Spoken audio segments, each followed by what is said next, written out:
Hello and welcome, everyone. This is a very special edition of our stream, of everybody's stream. For those that don't know me, my name is Ty Worsham, and I'm the host of the Loose Screws podcast. And we are bringing together the Low Sodium Super Friends Fleet Carrier Roundtable. So I'm going to go down in alphabetical order, because try to rank people by awesomeness, it would be impossible. So alphabetically, we got Mr. Crazy Driver, Alec Turner. How's it going this morning? It's good. Whatever it is for you. Hi, everyone. Hello. From the Burr Pit, we have the amazing and beautiful Commander Rini. How you doing this morning? I really thought that was going to be me. Very well. Nicely done. Good. And Here we go. Yep, come on. And then we also have from Down to Earth. Apparently, Rini decided to let Commander Burr out of his cage and join us. So how's it going? Sunday. I'm very well, thank you, mate. Hello, everyone. Yeah, really good. Thanks. I'm really glad to have you guys. From Down to Earth Astronomy, we have the one and only Astro back. I think you just got back from your trip, didn't you? Yeah, well, most of it was cancelled because of human thing, malware. Yeah, malware. Yeah. From Galnet News Digest, we have Commander Wotherspoon. Good evening. And of course, and I think I actually don't know my ABCs because no, I did it right. We also have Commander Joe Plater with us. How you doing there, sir? I'm good, thank you. I'm not sure about the ABC thing, you know. Yeah, I got confused for just a second there about the difference between G and J. Don't worry about it. I'm slow, man. And of course, I also have from the Loose Screws podcast, I have Commander Kai. Hello, brother. You really, if you were going to do it in order of awesomeness, it should have just been Rini and a bunch of other dudes. It was such a sweet talker. Honestly. And I also have Commander Trax with us. We have the whole crew from Loose Screws. How's it going there, Trax? Oh, we're all right here. Good morning, good afternoon, good evening, whatever. Hello. So I think everybody is actually streaming to their own individual platform. So let me just say hello to everybody out there. So I'm not. Oh, well. I'm not. But I might use this in evidence later. Oh, Lord. I think it's only being streaming, right? We're definitely going to get roasted by Wotherspoon, and that's awesome. I'm looking forward to it. Yeah, I'm streaming to my hallway. So kind of the point of all this is that there has been a fair amount of negativity, some warranted, most not warranted, about fleet carriers and actually FDev in general of late. So we kind of got together and decided we wanted to have, number one, some constructive conversations and some constructive feedback that we could provide listeners and provide FDev, because there's some really good things with fleet carriers and there's some really negative things with fleet carriers. And we wanted to talk about the beta process and how some things have changed, some things we still want to see change, and some things that were kind of changed quietly and didn't really tell nobody. So we're going to get right into it. Kind of our first thing I want to talk about is I want to hear y'all's thoughts on fleet carriers as a product from the April 2nd announcement and what y'all thought about it. And we'll just go down the list. Alec? Okay. So do you mean just generally thoughts on fleet carriers before we got to see them in beta? Yeah. Like kind of what you thought about what they would be and kind of maybe how they kind of played out a little bit. Yeah. Okay. So, I mean, my role in this discussion might be fairly small because I was never really that excited about fleet carriers. I didn't see much of a role for myself personally.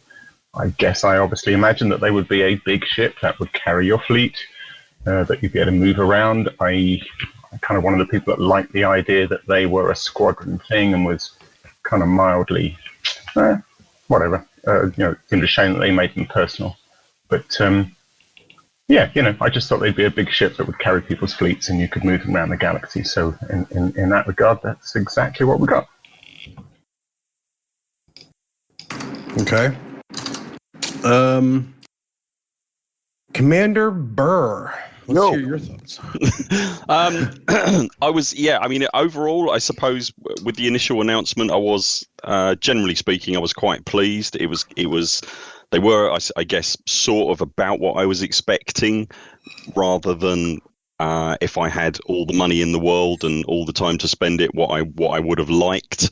That's to say, like, technologically wise, they sort of very much been implemented as a large movable station, rather than something like a huge Anaconda where you could sit on a bridge and steer it around. And we were having a discussion, actually, funny, in the house today as to whether that would have actually made a difference to how you use your carrier. And the general opinion we came to, which I'm sure we'll get onto later, is it probably wouldn't have changed anything anyway.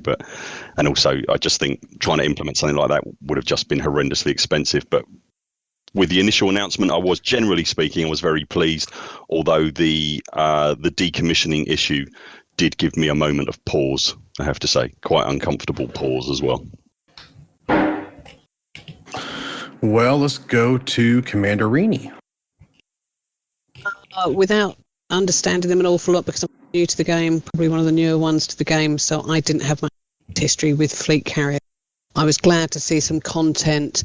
The initial look at it looked quite exciting without delving too deep into it, because obviously a lot since then. I think the wait had been so long, there was a kind of relief almost to just see something come out. But then obviously what's happened since then has dragged it down quite severely. So, but on the details of what they actually brought to the game, they were quite new to me. So it's taken me the last couple of weeks to sort of get my head around them and what they can do. But yeah, I was pleased to see just something come out. Long wait of complete and utter silence. FDev. Let's go to Astro. Yeah, I mean, we knew for a long time that they were going to be personally owned. They were moving away from the squadron-owned carrier concept, and I think the initial what they came out with was pretty close to what I had expected. They were a little closer to actual stations. I thought it would be more like ships, but overall, I was pretty happy with what they came out with with the initial announcements. There were some obvious things there that needed changing. Upkeep being one of them, but I'm pretty sure we'll get into much more of that in a second. But overall, I think it was pretty spot on what I had expected. There was definitely some features in there that I hadn't expected, like the commodity market and the ability to sell ships and modules. But overall, like the things I expect them to do, they can do. Waterspoon.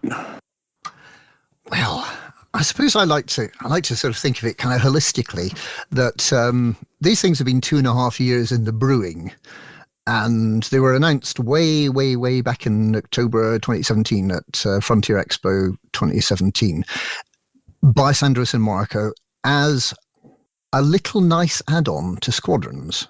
Okay, so that's what they were originally sort of intended to be. I think over the development time, they've changed. They're not that anymore. They're not an add-on into Squadrons. What they are now is the precursor to what's coming at the end of the year. Certainly, the existence of player-owned persistent objects is a massive change in the way that Elite Dangerous works. And rather than thinking of fleet carriers on their own, I'd prefer to think of them as something that might be telling us what's going to come in the future. And I'm reasonably positive that what we've got is something that is effectively a movable station, but it's a station that we own that's persistent across all the different versions of the game, all the different instances of the game, all the platforms, and something that we can kind of put our flag on and say, this is ours, this is my fleet carrier. Yeah. Commander Plater. So yeah, I'm kind of looking back to that 2017 as well. When they were first spoken about, and the idea of them being squadron carriers and it being something to work to as a squadron, and the fact they've been changed to essentially individual private carriers. I've got no particular issue with that. I'm okay with that kind of happening. I saw that, and again, we've known about that for kind of quite a while. That would be coming, and I was okay with that. I thought it was like, yep. Cool, that's all right. I will endeavour to make sure I have enough money to have one so I can give it, my squadron can use it. And it's I'm in a unique position because I did know for quite a while that the idea was coming that we were going to be able to upgrade them or purchase new facilities for them. Well, I've said it before, I sat down for breakfast after the Frontier Expo with Adam Woods and Sandro, and they kind of spoke about that as an idea. And it's interesting to see how that's kind of evolved over the last 2.5 years to kind of give us what we have now. And like Joe said, a little bit of tweaking, but overall, I'm feeling pretty positive about them. I like the game mechanics that they can potentially introduce, and they have just a little bit of tweaking on the numbers front. Kai? So I'm going to be a little bit of a roller coaster ride of emotions here. The first question or the first thing here you're talking about is as they were on the announcement on April 2nd. And at that point, I was over the moon happy. I was like, holy crap, this isn't just going to be like, okay, we have these 3 loadouts. This is now way more sort of granularly customizable. You could kind of set it to your use case. The 25,000 tons of storage was like, heck yeah. I had to modify myself there. The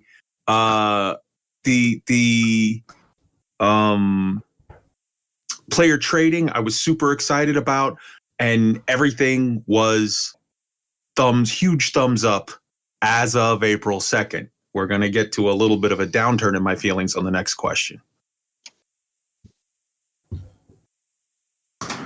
Tracks. Yeah, so for me too, I felt kind of roller coastery. I tried to not let my hopes get up about unreleased things just in general because I feel like I know better, but I'm a human being and it's kind of impossible to fully do that. But I was really excited when things were announced, and I didn't feel like it was going to change all that much, that it went from being a squadron-based thing to a player-owned thing because it's so expensive that it would end up being sort of a squadron-used thing anyway. So I don't know. All things seemed quite good on April 2nd to me, and I was rather excited as well. And so I think I echo Kai on that. So let's spin around, and this is kind of a two-parter here. So first, I want to know your thoughts on Whoa. Yes? We didn't hear the thoughts of Ty on question 1. I want to hear your thoughts too, brother.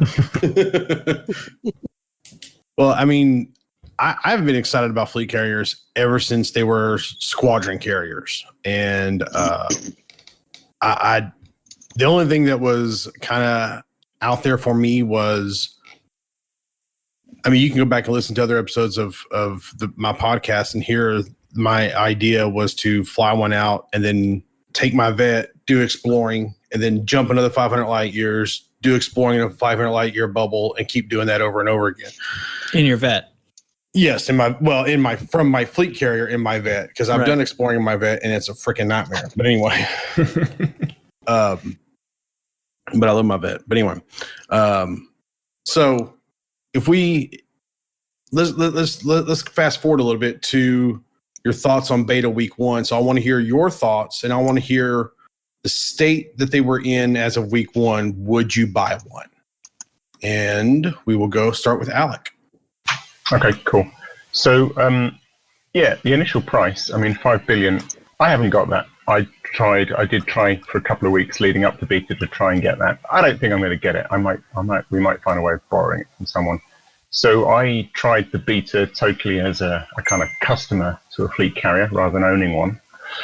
And there were a whole bunch of things in the beta that I initially thought were stunning, actually.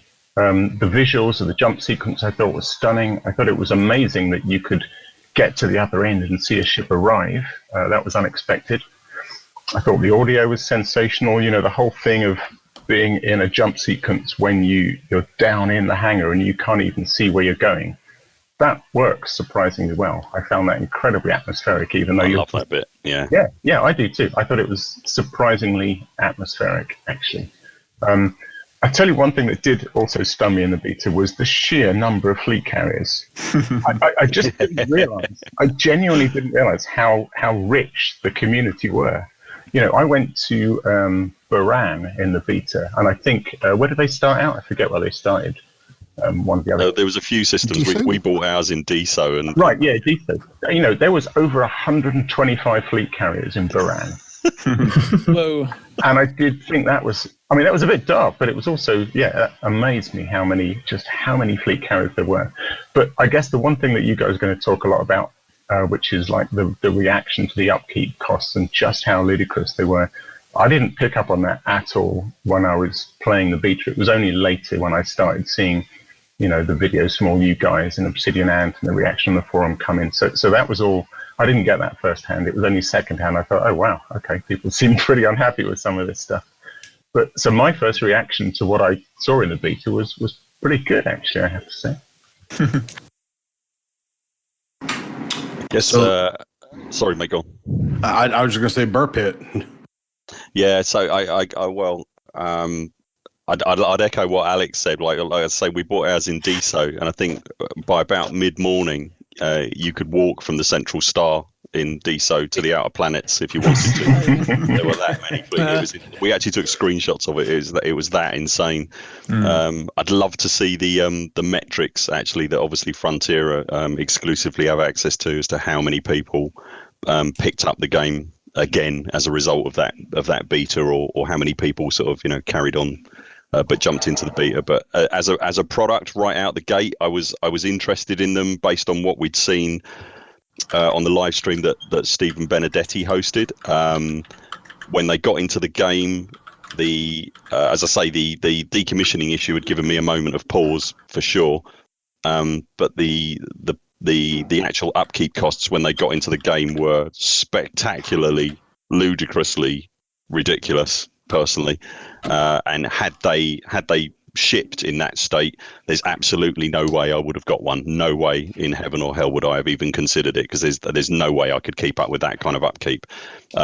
With that said, at no point did I think they were going to stay at that level. I think that was, I do think that was, you know, intended to be a first pitch, and then, you know, as a community and a company, we'd negotiate down, I guess. Whether that was a good PR move or not, I'm inclined. I think no is the answer to that. I'm kind of torn on it, because I guess Frontier have I hope Frontier have their reasons for doing that. I mean, if nothing else, you know, we're sitting here talking about fleet carriers kind of as a result of that first week, maybe. So, you know, there's an argument there as to whether there's no such thing as bad publicity. But I personally feel, and I think I said this on a video, I personally felt that after the huge delay that we'd had with fleet carriers in particular, and also it had been quite a rough year for Elite anyway. I hate to use the word content when it comes to Elite, because it's not that kind of game as far as I'm concerned. But, you know, there hadn't been anything new in the game really for a while. I think Elite desperately needed a good solid win at that point, and that would have been a nice opportunity. Because only a week later, we're at the point where I think Frontier probably wanted us to be anyway. So why kind of shoot themselves in the foot? Yeah, it kind of felt like that, certainly in this household anyway. That, you know, maybe they shot themselves in the foot there, but, you know, I don't get to see the numbers that they're seeing. So or reasoning behind why they put the prices so high to start with. Yeah, but I know we found it exhausting, didn't we? It was just, it was unbelievable. But yeah, in answer to your actual question, absolutely no way would I have got a carrier at that rate had it been in the live game. No way. Well, I'm going to ask the same question to Astro. I think I would, but I would have a very clear exit strategy. I mean, with the upkeep prices as they were, I mean, I personally think the way they came out, the core idea of what they have with having different services you can You can enable or disable, you can buy them or not buy them. I really like that. I would like to see even more of that. Obviously, the upkeep prices were high, and that's why I would be a little, make sure I have an exit strategy, basically decide how much would I be willing to sacrifice trying out the fleet carriers on the live server, and then look at the return when you actually sell the fleet carriers again.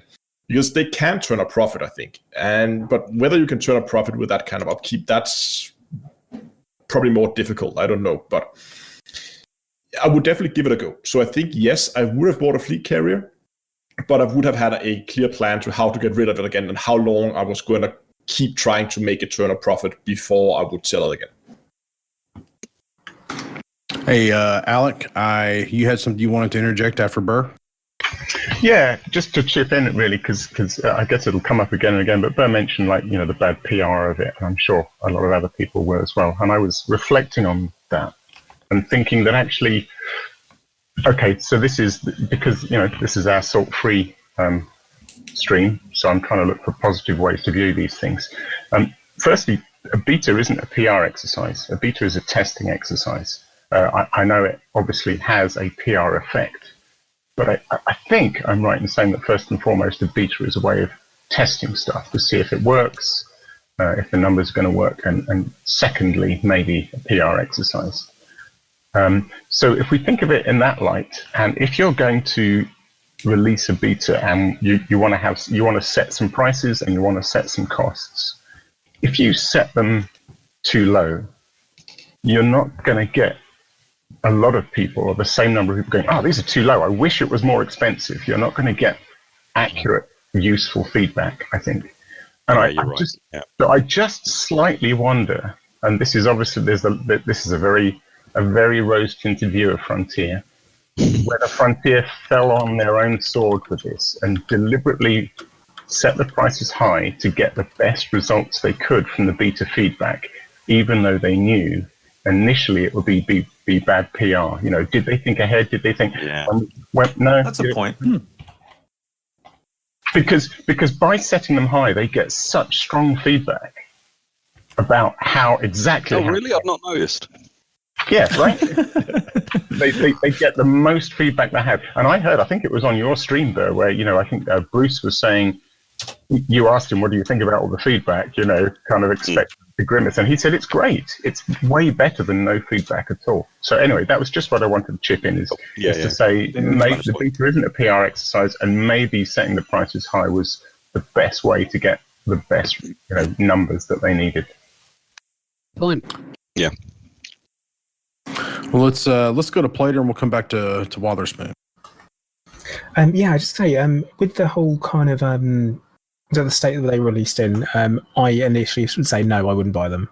That's a flat no, just because I don't think you'd be capable of making a profit from them, or even them covering their own costs. So for me, that was just a bit of a that's that question. No, I think the upkeep was higher than it should have been, and obviously everyone agreed. Now with that, the talk of whether or not it was intentionally way sky high, to be like hey, look, this is what it is, and everyone goes, oh, I don't want that, and then go, have this instead. I did a poll on my community page of the YouTube channel, and the results are actually surprising. I think it's 61% of people that took part in the poll think Frontier did it on purpose. It intentionally went really high so that then they could come in low and be like, hey, look, we listened to you. Whilst the remaining 40% was made up of people who thought that it was no, wouldn't do it because it'd be bad press and they don't need bad press. And two, just no. Why they just no. That wasn't the case. They just kind of got it wrong. And I think it's an interesting idea, but then again, none of us will know why it was done. We can only kind of assume that it's one thing or the other, or we can go with our personal beliefs on it. I personally don't feel that Frontier would intentionally make something that has been hyped and ramped up and been long awaited. Here it is, and it'd be a damp squib, to start off with. I don't think that would happen intentionally. I think it was very much the case of, oh, that is a bit high, you're right. We'll bring that down, and we definitely should. the only thing to bear in mind of that, if we're being kind of critical and constructive about it, is that when we saw those numbers from the live stream with Steve and Dav and Luke, the numbers were still higher than what we've been given now. And they're much lower than what originally pitched in Beta 1 when it first launched. So there's just something to think about, really. You're not saying one is right or wrong, but it's something to think about as there's been a decision-making process there that we aren't privy to, and we won't necessarily ever find out why it happened.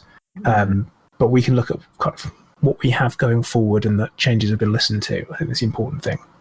But I think that speaks a good bit to Alec Turner's point of the whole point of this exercise. It is a beta. You're going to start things sort of a little too high or a little too not cool from that end of the spectrum of whatever question it is, and then adjust and adjust and adjust until you get it right.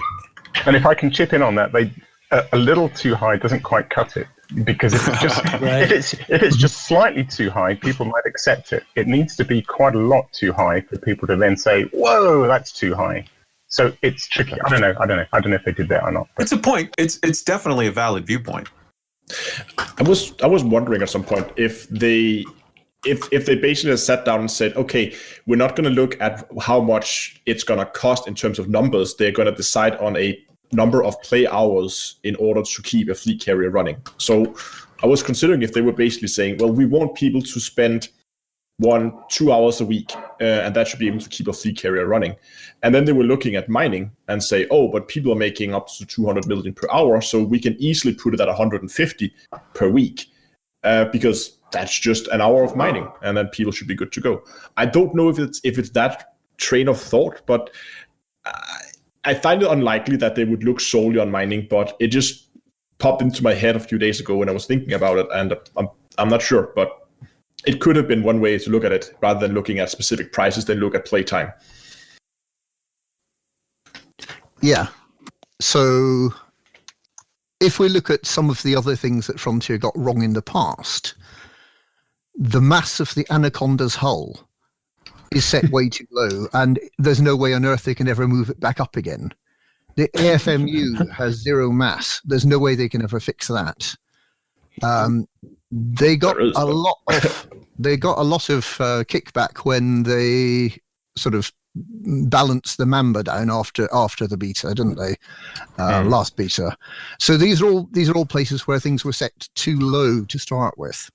So if the beta is an engineering exercise, as Alex says, then what you want to do is set things relatively high, get an actual feedback for how it's working, and then adjust down, make it better. And it's a bit like a sound engineer adjusting the volumes, isn't it? You've got to sort of gradually sort of bring them down to the right level.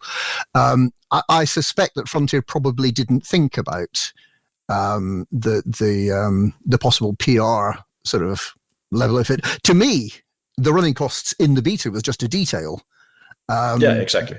That kind of, it's a beta, so it's going to change. That's the whole point of betas. And they've said, in fact, that they're going to make further changes based on the feedback that's come from the beta. They haven't necessarily announced all of them yet. So kind of let's hope that's the case. Just to sort of, because we're talking about thoughts on beta week 1, CQC in-game queuing, I thought that's brilliant, because that finally brings it into the game. Yeah. Good. And the other thing that we don't know from the beta is customizations, because they're excluded from the beta. And I know Cohen Leth and Burr have been going around, sniffing around the shipyards, looking to see what different variations there might be. But that's in itself something that's quite interesting that we'll hopefully find out about in the next beta. Absolutely. Kai, Trax? Okay. So this is where we get to the low point in my roller coaster ride of emotions. Day 1 of beta 1, I was just super, super, super unhappy with the massive inflation in the upkeep costs. However, and I stated so on the forums when they asked for feedback, I was like, this is just way, way, way too high. However, to Alec Turner's point that he just elaborated on, that's the whole part of the system. They put it out, they make tweaks, they make adjustments with the goal of making the best possible product in June. And as I stated on our show at the time, I would absolutely not buy a fleet carrier based on those costs and the setup that it had at the time. But I was very, very confident that it would get adjusted and that a fleet carrier would be something that I would be purchasing come June. And I feel like that sort of has borne out. So I'm very, very happy on that. I didn't want to leave it feeling salty, but at that moment, I was at my saltiest point in this process. As for me, I don't think I was all that disappointed. I don't think the thought even crossed my mind that those prices were going to stay in place. They were obviously way too high. I think it's a super interesting point that mechanically you can force better feedback. That's really interesting that I'm hearing just now. I kind of came in today with this back of my mind, kind of cheeky, not really honest, but just sort of a funny thought that they intentionally throw things way off in order to make us feel like we're changing it by a lot. And I almost felt like the community, in quotes, may have forced that to happen by some past events that had the name Open Letter on them. It was sort of like, you guys want a beta that really gets the job done. Here you go. Let's give them some things that they can change. I think what you guys were saying earlier about it actually really does generate more and better feedback by throwing it off by quite a lot, just to make us play through that. That's a much better answer, I think, to that. But I actually wasn't that upset when it first came out. It was a few days later for some reason. I think I was sort of letting it get me down over time, and I had to get back into the game. I got back onto my stream doing the expedition and actually playing the game I love, and then I was like, oh yeah, now I remember what's really going on in here. It has nothing to do with wild inflation of fleet carrier prices. It's space. And then I felt a lot better. Oh yeah, that. Yeah. Yeah. Astro, you had something? I think with most of what they came out with in the first week of the beta was really good. I think the fleet carriers was 90% there, and there was just some minor tweaking of numbers. Unfortunately, when they put up those high numbers, and I think you guys might be right that maybe this was an intentional thing to kind of start high and then work your way down. But it also meant that they were pretty much only getting feedback on that one thing. Nobody was giving feedback on anything else. There was a little bit of point regarding exploration, but the sole focus, all the discussions were just on upkeep. Nothing else was really being discussed at that point. So I don't know if I would say that they wouldn't say they wasted, but they at least focused the first week of the beta very much on the upkeep. And now that they turned it down to what I would consider a reasonable level, someone commented that maybe they're going to turn it back up again later. Maybe not to the levels we had in week one, but I think that's a dangerous move. I think that's going to give a lot of kickback from the community. It's basically saying, "Oh, look how nice it could have been," and everybody's happy with most people is happy with the prices as they are now, and then suddenly take that away again. The whole thing's just going to kick back, and the whole discussion is just going to be upkeep only again. Mm-hmm. Seems right. So let's go back around, because what I want to know now is what your thoughts on the you're changes. Skipping somebody again, Kai. We want to hear your thoughts. You thought you were going to get away. I'm literally going to do that every time. I would not have bought one the way the upkeep was. I could not have afforded one long term. I would have had it for about 6-9 months, and then I would not have been able to afford it after that. So, yeah, that's what I think the upkeep changes make to where I can have one pretty much for forever now, even if I don't ever make any more money in the game. So I'm happy with the changes. But let's go back around and talk about the changes they announced Wednesday. Would you buy one in that state? What do you think would be your biggest, or what is your biggest surprise change on the list? What are some changes you noticed that no one is talking about, like some stealth changes? We'll go back around to Alec. Okay, well, I mean, the costs thing, like I said, I can't afford one anyway, so it's kind of a moot point. I was really pleased to see the numbers drop in that announcement because, to be honest, I was just getting depressed reading all the feedback on the forums and hearing, basically every streamer under the sun here just being upset. I just thought, oh, thank God, at least we can stop hearing all this it really was seriously getting me down and making me exhausting, wasn't it? Yeah, it was making me hate the game, which is awful. There were some amazing things for me in that post. I thought, I mean, the two real standouts for me were the just like that, universal color graphics as an optional service. Bang, there it was. I was kind of surprised that they would just cave in so easily and just go, oh, go on then. So that was sort of amazing. And the change in jump times was extraordinary. I forget who I'd heard. I'd heard somebody saying that they believed there were deep technical reasons why you needed an hour cooldown to let them. That might have been me. Yeah. Well, okay. Well, I bought that hook, line, and sinker. It seemed so reasonable. And then to just suddenly go from 1 hour to 5 minutes, and it was wow. 15 and 5 to be clear. Yeah, 15 on school. Yeah, it was amazing. So those were the two standout things for me. I think were just those two massive changes coming straight in. So my Discord just crashed. So I don't know what's going on. Can y'all still hear me? Sure, yeah. We can hear you just fine. Yeah, I can't see any text. It's just spinning. So yeah, I will help you if you like until you get back up. Yeah. All right. So Alex. Alex done. We go to Burbank. Yeah, I'm done. Well, my initial reaction when we were on tenterhooks all morning, really, weren't we? Yeah. Sitting there because we knew they were going to announce something, obviously, as everyone did, but we didn't know what was coming. And you always, with Frontier, love their hearts, you're always a little bit nervous as to what you're going to get.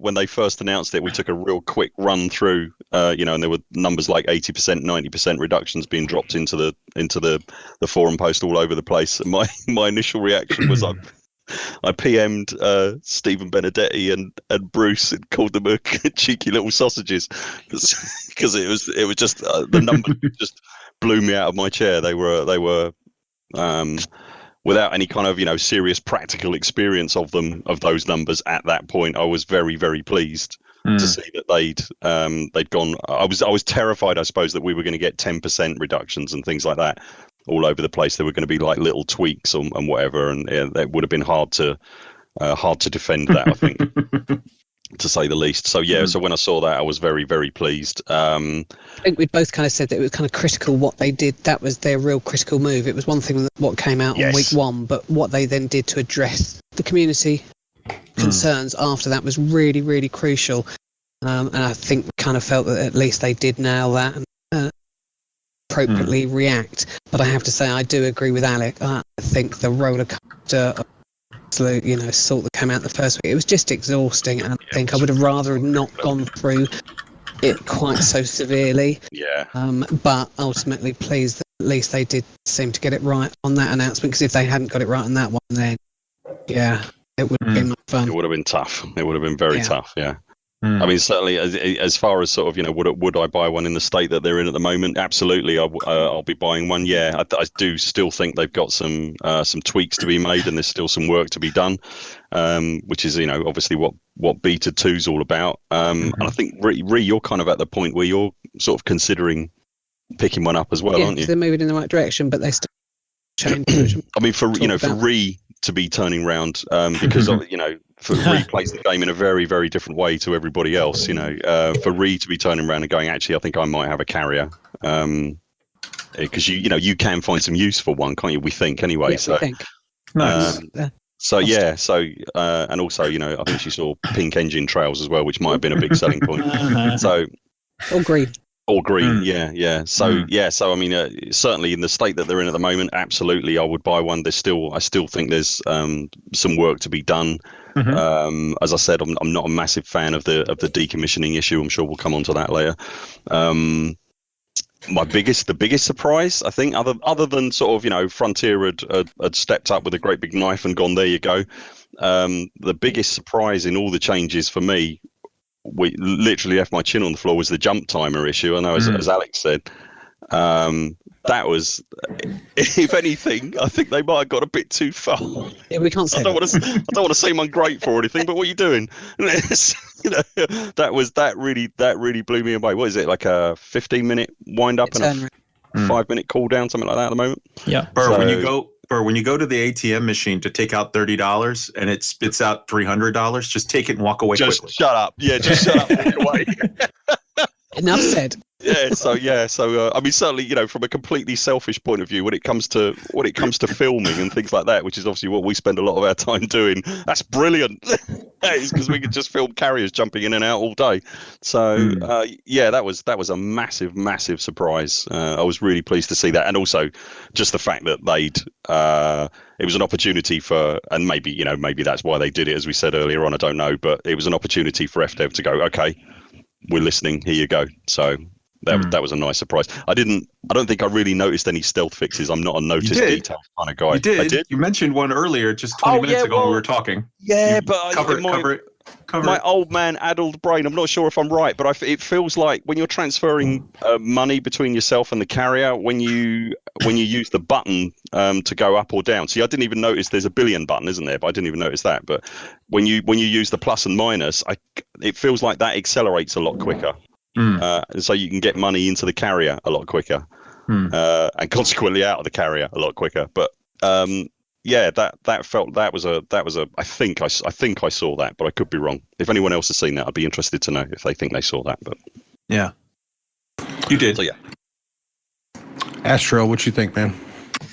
I mean, right now, I think the fleet carriers are like 99% there. There are definitely still some things I would like to see being changed. But if they released in the state they are right now, it would be okay. Again, there are definitely some things that I would like to see changed, but I think it would be okay. The biggest surprise for me was the introduction of cartographics, because I thought they must have left that out for a reason. Right. And me and Kai was discussing this back and forth, like there must be a reason why they didn't include that. That's such an obvious thing now that they're already so close to being a station. Why wouldn't they do that? So I thought they must have some reason behind it. And then they just completely turn around and say, yeah, okay, here you go, here's cartographic. That really surprised me. The prices, I was half expecting that they would be coming down, and they pretty much hit it spot on where I thought they would be in terms of total upkeep for all the services. Commander Plater. Obviously when we saw the announcement, I think I just gave out this ridiculous sigh of relief, turned around to my wife who's working from home, and just went, oh, thank God for that. She's like, what? And then I had to go and explain everything through to her again. And bear in mind, she sits there, and when I was there and I spoke about it, and initially when the prices were what they were, and I was like, I just don't get it. I'd just be sitting there with my hands on my face, going, I don't get it. And then it was dropped, and it was just like, I was like, oh, thanks for that. And it was just brilliant. They've, no matter what's happened, whether it was intentional or not, they have got it in a much more reasonable state. It was great to see that they're adding the universal cartographics on. Logically, I can see why it's coming in beta 2. Especially considering the reasons that Frontier had given why they weren't going to have universal cartographics in the first place, where it's, we want explorers to come back, or one of the pillars of exploration is you come back to the bubble with your data, and the Gnosis has universal cartographics, so maybe that's not true. And so there's a couple of things like that, and then we pushed back and we challenged, and Frontier have to now design that. It's not in the UI as it is, so they have to design it. So it obviously makes sense why they're leaving it for that long before they put it into the next beta. So as it stands, I would probably buy one. Would I have it fully kitted out with absolutely everything? Probably not. There's a couple of facilities that I just wouldn't bother with. The secure trading, forget that. Don't need it. Not for me. I don't want to buy illegal goods and then have to try and sell them somewhere. That doesn't make a lot of sense to me. But there's a real opportunity now to actually have some gameplay and engage with other commanders. Where you set your carrier up, you have an option at last, to do something different, and that's what I think carriers do offer. So I think, I would definitely buy one. Definitely, yeah. I'm picturing Mrs. Plater as you explained to her the list of reasons why, like, oh, thank God. And she just kind of pats your head and puts a tea down on the table and goes, "That's lovely, dear," and walks away. Now she does game. She does game as well. She plays Star Wars: The Old Republic, and she's been playing The Sims quite a bit and stuff. So she does play games. She does understand when things are misbalanced, or that doesn't make a lot of sense. That, and I listen to her talk about her work, and I don't understand any of it. So that's what we call a functioning relationship. If ever. There you go. Right on. Beautiful. Reese says a bunch of rubbish I never listened to. Oh, she's right there, right? Wait for it. Yep. She's about to put you down on a world like World with a honky donk. Sidebar here, Rini, your fleet carrier must be named the Honky Donk, but I will also accept the Wonky Donkey. But anyway, Commander Wotherspoon. Really, possibly slightly unpopularly, I would say. I was one of these people who was actually quite pleased that there wasn't a universal cartographics to start with, because one of the gameplay loops that I certainly participate in is the kind of going out sort of and spending a year out in the black somewhere, and then having that sort of risk-reward sort of balance gradually shifting. Do you keep going, or do you get back to the bubble and sort of cash in sort of all the exploration discoveries you've made so far? There's people like the Mission Farsight, who's been 4 years out in the black. It's going to be a bit embarrassing if he sort of is jumping away sort of somewhere in the depths of space, and he suddenly jumps into a system that's got a fleet carrier in it. And it's going to be, am I going to pretend this fleet carrier is not here and not caching my data? I get you, yeah. However, sort of listening to Dav Stott on Live Radio a few weeks back, his viewpoint was that universal cartographics simply wasn't included initially because they wanted to get a subset of features into the beta, see how people like them, and if they seem popular, then they'd add more sort of features and functionality into the fleet carriers. Because people have asked for universal cartographics, they're fast tracking that one, and they're going to get into the beta before release rather than waiting until afterwards. That's fine. I'm one of these people who can't afford a fleet carrier. I'm never likely to be able to afford a fleet carrier, but at the same time, I don't think that everyone in the galaxy actually needs to own a fleet carrier for them to be a useful thing to have, because there is definitely a case that there's going to be people who have fleet carriers and you get their friends to come along with them, and to be honest, during the beta, I've been a bit of a hobo. I've been kind of keeping an eye out for fleet carriers that were about to jump out, and then hopping aboard sort of to get a free lift. And the reduction in the jump preparation time actually means that I need to be a lot more on the ball for that, because if there's, say, sort of 20 or 30 fleet carriers, I need to keep an eye on all of them and be able to get to them within 15 minutes, or else I could miss my ride. So 15 minutes is fairly low, I reckon. But obviously, if you're a fleet carrier owner, you're not going to complain about it. And I guess I just need to take my chances on getting on the ride. Oh, sorry, I just realized. Do you think people will make like a new bubble, like Sol to Colonia speed run, where they just have carriers sitting at 500 intervals, one carrier jumping to the next that's already spooling up, so one can just jump off, go to the next one that just 500. Oh, wow. Oh, nice. Yes. I would actually like to see that. Sold to Colonia in 30 minutes. Yeah. Something like that. Get on the Sol to. I mean, if you had enough commanders doing that, you could actually make a fast track between Sol and Colonia, where people just go from one carrier to the next and just get there in no time. It's a lot of tritium. Well, maybe not so anymore. Alec, you had something you wanted to chime in about the UC? Well, it's more of a question for the group actually, because I'm just curious. Pete's not alone there in not being entirely happy about the universal cartographics. I get that. I also have heard quite a few people not being entirely happy about the jump range thing either. I think it makes it too easy to just go flitting around the galaxy. But I'm curious, on the universal cartographics, there is a halfway measure, which is really nice, but obviously a lot harder to code, which is some idea of data storage so that you come back to your fleet carrier, you drop off your data, but you don't get the cache, you don't get the first discovery, and at some point in the future, you've got to take your fleet carrier back to the bubble to hand that data in. That seems like a really nice solution, but obviously it takes time for Frontier to code that. Does anyone here in the room think they might still do that if they have time to?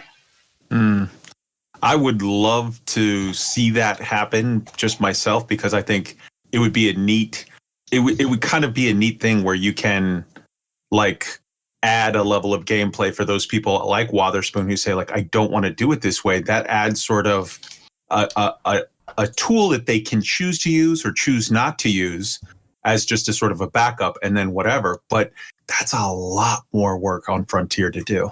Yeah, Right. yeah. This was something we were kind of postulating about on one of our recent podcasts, and it does leave intact or more intact the essential danger of exploration in the first place, or at least a big part of it, right, is that nothing gets sold until the end.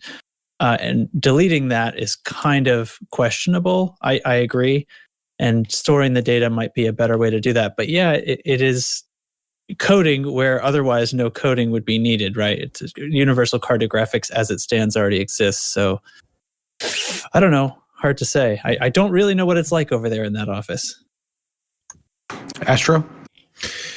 So I think the problem is that if you take data storage, you remove that loop of having you still remove the loop of having the I hope I can make it back in time kind of thing.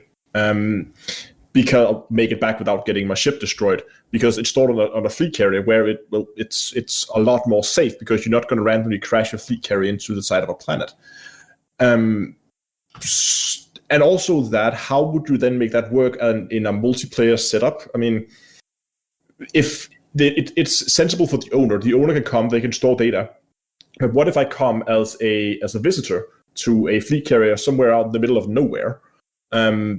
And I say, okay, can I then just store my data and I just have to wait for the owner of that fleet carrier to move that thing back? Yeah, good or point. do I have to buy it off them? And how is that then different from at least the visitor's point of view? How is that then different from normal cartographic if you just sell your data? The only difference is that the owner then just has to go and cash in. I think I was presuming that the owner of the data would need to retrieve it later and cache it in themselves. Like the fleet carrier owner it would just be a storage. The fleet carrier owner wouldn't necessarily be able to do anything. Sort of like if a visitor stores modules on a fleet carrier. Yeah, but that defies the whole purpose of it, because if you have like this, there's been a discussion of this like deep space support array with like fleet carriers scattered across the galaxy people can go to. But if you can't get rid of your data, if they're never gonna go back to a bubble, back to a station, if they're just gonna stay there forever, well, then there's no point in you storing your data there, other than that you can come back, pick it up when you want to go back. Yeah, it's not great. No. It's not a great idea. It would have been a okay compromise if Frontier absolutely didn't want universal cartography on the ships, on the fleet carriers. But it seems that they're not, that they don't mind that it's there. So I would definitely think that full-on UC is a better option. Agreed. Yeah. But Burr, did Burr have a thought on that too? Yeah, not a massive comment to make. Just off the back that I think now that they've, particularly now that they've said they're putting universal cartographics on carriers, I don't think we'll see a change to that system and how that works. I think it's an easy. To be honest, it was probably on the way anyway, in my humble opinion, and it's just a box check for them, and it would cost probably a couple of £1,000 to change it. So why would they really? Yeah. Yeah. Okay. Completely agree. Curious. Commander Plater. Yeah, I'm kind of with Burr on that one. I think now it's been announced that it's going in, it will go in, and it will go in and function, as they've said, just like a normal universal cartographics. There's a lot of issues with the the idea of storing your data on someone else's carrier. What happens if it gets decommissioned? Or when it's gone, isn't it? Or, it's that kind of stuff a little bit like that. And I mean, from a law point of view, if you can get your... I'm going to mention Galnet, and I'm highly aware there's been nothing on Galnet for months. But if you can get your Galnet transmission anywhere in the galaxy, why couldn't you type beam back data from a carrier?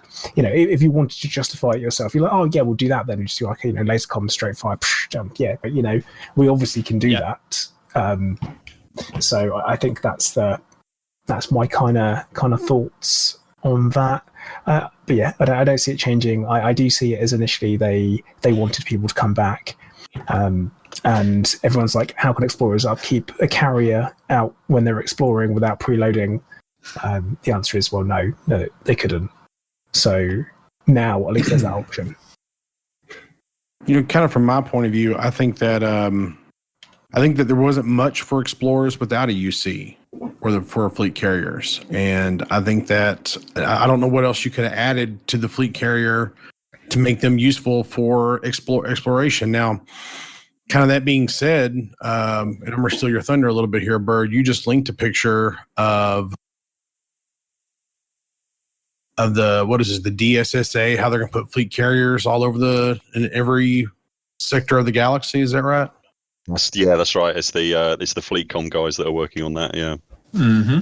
So it looks like every place in the galaxy will have a place where you can sell data, you can rearm, repair, which all this means to me is that I have a better chance of taking my vet out exploring. So Ty's in favor of it. Right on. No, in all seriousness, it's a little scary when you start talking about, because I'm concerned about the shrinking of the galaxy, because one of the things I love about this game is the sheer feeling of size, and I'm a little worried about the feeling of, well, there's a lot less danger there in the shrinking of the galaxy. Because I think about when you get back to World of Warcraft, when they added in flying, as much as I loved it, this huge gigantic world kind of shrunk down on everything else. So yeah. I think the main thread that we're on right now was like, what was the most surprising thing? And I personally didn't think changes to jump range or fuel consumption were coming at all. That surprised me completely out of the blue. Yeah, and I think because of what you said, like, I did not think that the fleet carriers were intended or ever going to be a fast travel device. I thought they were going to be something that if you wanted to take the time, you could put it someplace far away, but it's going to take a lot of time and resources. So I was really surprised to see that change at all.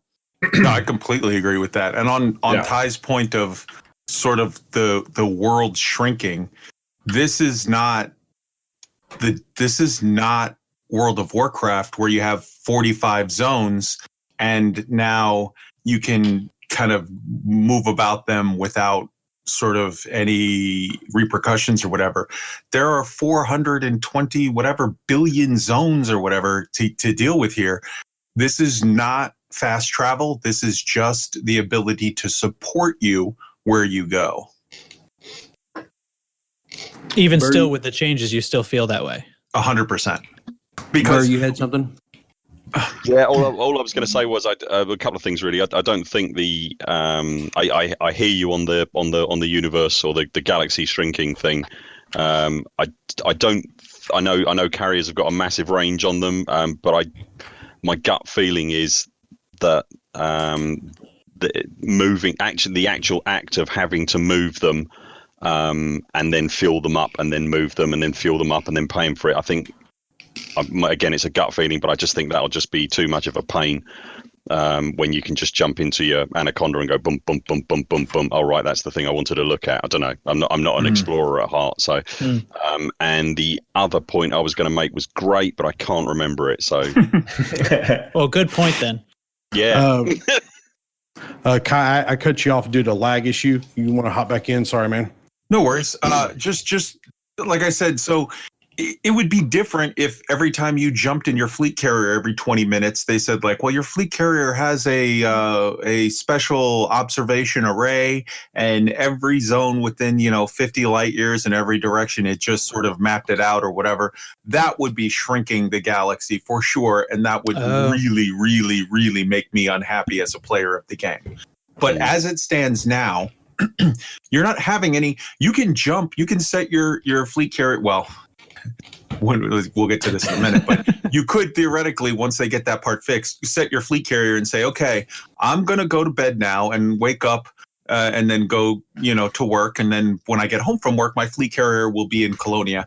And at that point, you may have traveled from Ross 310 to Colonia, but you haven't mapped a single system. You haven't done anything. You haven't interacted in any way with any of those systems. All of the fleet carrier is doing is giving you a support tool that can aid you in your exploration. You still have to get out and get in your ship and get out there and interact with the galaxy in order to do anything meaningfully. And that's beautiful, I think. While we're here, Kai, you want to talk about the Wednesday changes and all that? Sure, absolutely. So, okay, the first thing was, what are our thoughts on the changes announced? Upkeep cost got slashed. That was amazing. 10 weeks. They say up from 4, but let's be honest, if you were paying attention, it's up from 3 before you get the warning on the decommission. That's amazing. Upfront costs lowered. Didn't even ask for it, but cool. All right. Jump times slashed. Didn't even think about it, but cool. That's awesome. And then for Beta 2, Universal Cartographics added. Amazing. Tritium. And it says, to be very clear, it says at least 2 times more effective. So I'm thinking that that's going to end up being maybe 2.5 to 3 times, but even if it's just at 2 point, that's amazing. So my thoughts are bravo, bravo, bravo. Would you buy one in this state? Absolutely, unquestionably. I'm so excited. The biggest surprise, honestly, to me, the biggest surprise isn't one particular thing. It's the scope. It's the massive scope of this, in that they did not make incremental change on any of these subjects. They were just like, all right, what would make everybody like, okay, you have a Volkswagen. We're going to upgrade you to a Ferrari for free. Like every step of the way of this process, they either made a change on something we weren't even asking for one on, or they made a change that was massive. So that was my surprise, is just the scope of it. As far as the stealth fixes, I'm with Burr. I noticed that when you click on the adding money, it goes much faster. And also they put a transfer all button. So if you want to just put 20 billion, if you want to put, I've got 25.5 billion sitting around. I'm just going to click on the transfer all to put 25 billion into the carrier wallet, and then transfer $1 billion back into my personal wallet and call it good. That's way better. And I guess just my overall thoughts on these changes are, if you notice, when we just did the last round of questions where we asked every last person, hey, how do you feel on this? Everybody, their voice kind of went down a little. They were like, well, I was hopeful that things would get better, but it's whatever. And then when you asked this round of question, everybody was like, all right. And they were like super, super excited to say their bit, because I feel like it's almost like all of us had driven through a construction site that for some reason was just pouring out salt. And our entire car was just dusted in salt, like everywhere. It just looked like a ghost car. And then this round of changes was like driving through a car wash and coming out perfectly clean on the other side, feeling super happy. That's my feelings. That's Wallace, you had something? Yeah, that's really interesting, because apart from Universal Cartographics, virtually everything that was announced in this change was basically just changes on a spreadsheet. So it's just adjusting a few figures here and there, and it's made that much difference to the perception of what they've coded. In terms of coding changes. There's nothing there. All they've done is just adjusted a few figures, and it's made that much difference. Yeah, agree. From Completely. It's terrible to it's pretty good. Yeah. That's fascinating. Yeah. Yep. Yeah. Trax, I don't think we ever got your opinion on a. Oh, I snuck it in there. Okay. Yeah, I mean, that my roller coaster has swung back up. Yeah, I feel this is where it was probably going to end up, and most of it was cost. Like Witherspoon was just saying, it's just monies essentially, and cartographics, I guess. But that was the thing. And it was funny how it was the energy was feeding off itself, because it was really just that one overarching like idea is the cost of the whole thing. So yeah, big effect. So I've actually already kind of commented here on things. I'm going to spin back around to the next thing I want to ask is, what changes would you still like to see for June before we actually get to the June launch? What do you want to see changed, Alec? Yeah, okay. I've got a few sort of odd ones because I think I'll let most people cover. I think maybe the more obvious ones. I'd really like to see, you know how do we still have them, the kind of bounty logs where you can see who's got the highest bounty at any given station, and these are real players, not just NPCs. So on station services? Yeah. So I'd love to see logs on a fleet carrier of who's landed at your fleet carrier. Wouldn't it be awesome to see that, Obsidian Ant landed at your fleet carrier last week? Or I think that would be cool. I also, I know there's problems with this. I'd love to be able to set a message of the day in the same way that you can for a squad. Yes. So, I mean, I know there's moderation issues. You could post whatever bit of horrendous propaganda you want, or sweary, anyway. But they already allow it for squadrons. I think it'd be great because, and we'll get onto this later maybe, but when you're starting to think about how you want to use fleet carriers, I think if you can, well, we probably will get onto this, but being able to put messages on your fleet carrier opens up, I think, the possibility of using fleet carriers for role play greatly. So I'd love to see that. Other than that, maybe I'll let Kai or Astro talk on this. I really like the idea of passive refueling. I still kind of like that for the explorers, but maybe you want to talk about that. What else have I got? And just one, I suppose, that surprised me a little bit is the whole thing of where you buy the stuff to fill your outfitting or your shipyard, your packs of stuff. It comes in packs, right? You buy a pack of whatever. Am I right in thinking that that's zero discount? That is literally at face value price. So that's crazy, isn't it? I don't get it. Yes, true. It makes them. It unfortunately it makes both ship selling and module selling a little useless, because there's no way why people would go and buy a module or a ship off a fleet carrier if they could get it cheaper at a station, unless it would be sold in deep space. Yeah, because here's the thing, actually, and I suppose I did miss the chance to say this right back at question 1 and thoughts on fleet carriers. One of the things that did surprise me about the initial announcement of fleet carriers was that it did seem like they'd found a potential purpose for them, which was like your own sort of market trade thing, where if you could get the levels just right, and you put your fleet carrier in just the right place, you might be able to make a profit. And that doesn't seem to be set up to work very well like that. I mean, certainly not with outfitting and shipyard. Anyway, it just seems a bit crazy that you can't make a profit on those things. I saw someone suggesting that you could sell pre-fitted ships. So you could basically take a ship with all the modules and you could sell them like as a package. So you could basically say, hey, I have a fully fitted mining ship. You could just go pick it up and you're ready to go. Yeah, I think that would have use out in the black as well if you haven't brought a mining ship with you or something. But it's difficult to see in the bubble in particular why on earth you would go to a carrier to buy any ship, really. Well, and to that use case out in the black, the problem that you have there is, okay, I've sold 9 ships, business closed forever. Yeah, you can't restock. Alec, before we leave Alec, I want to come back and ask you a pointed question. Yeah. I think you left something out there, my friend.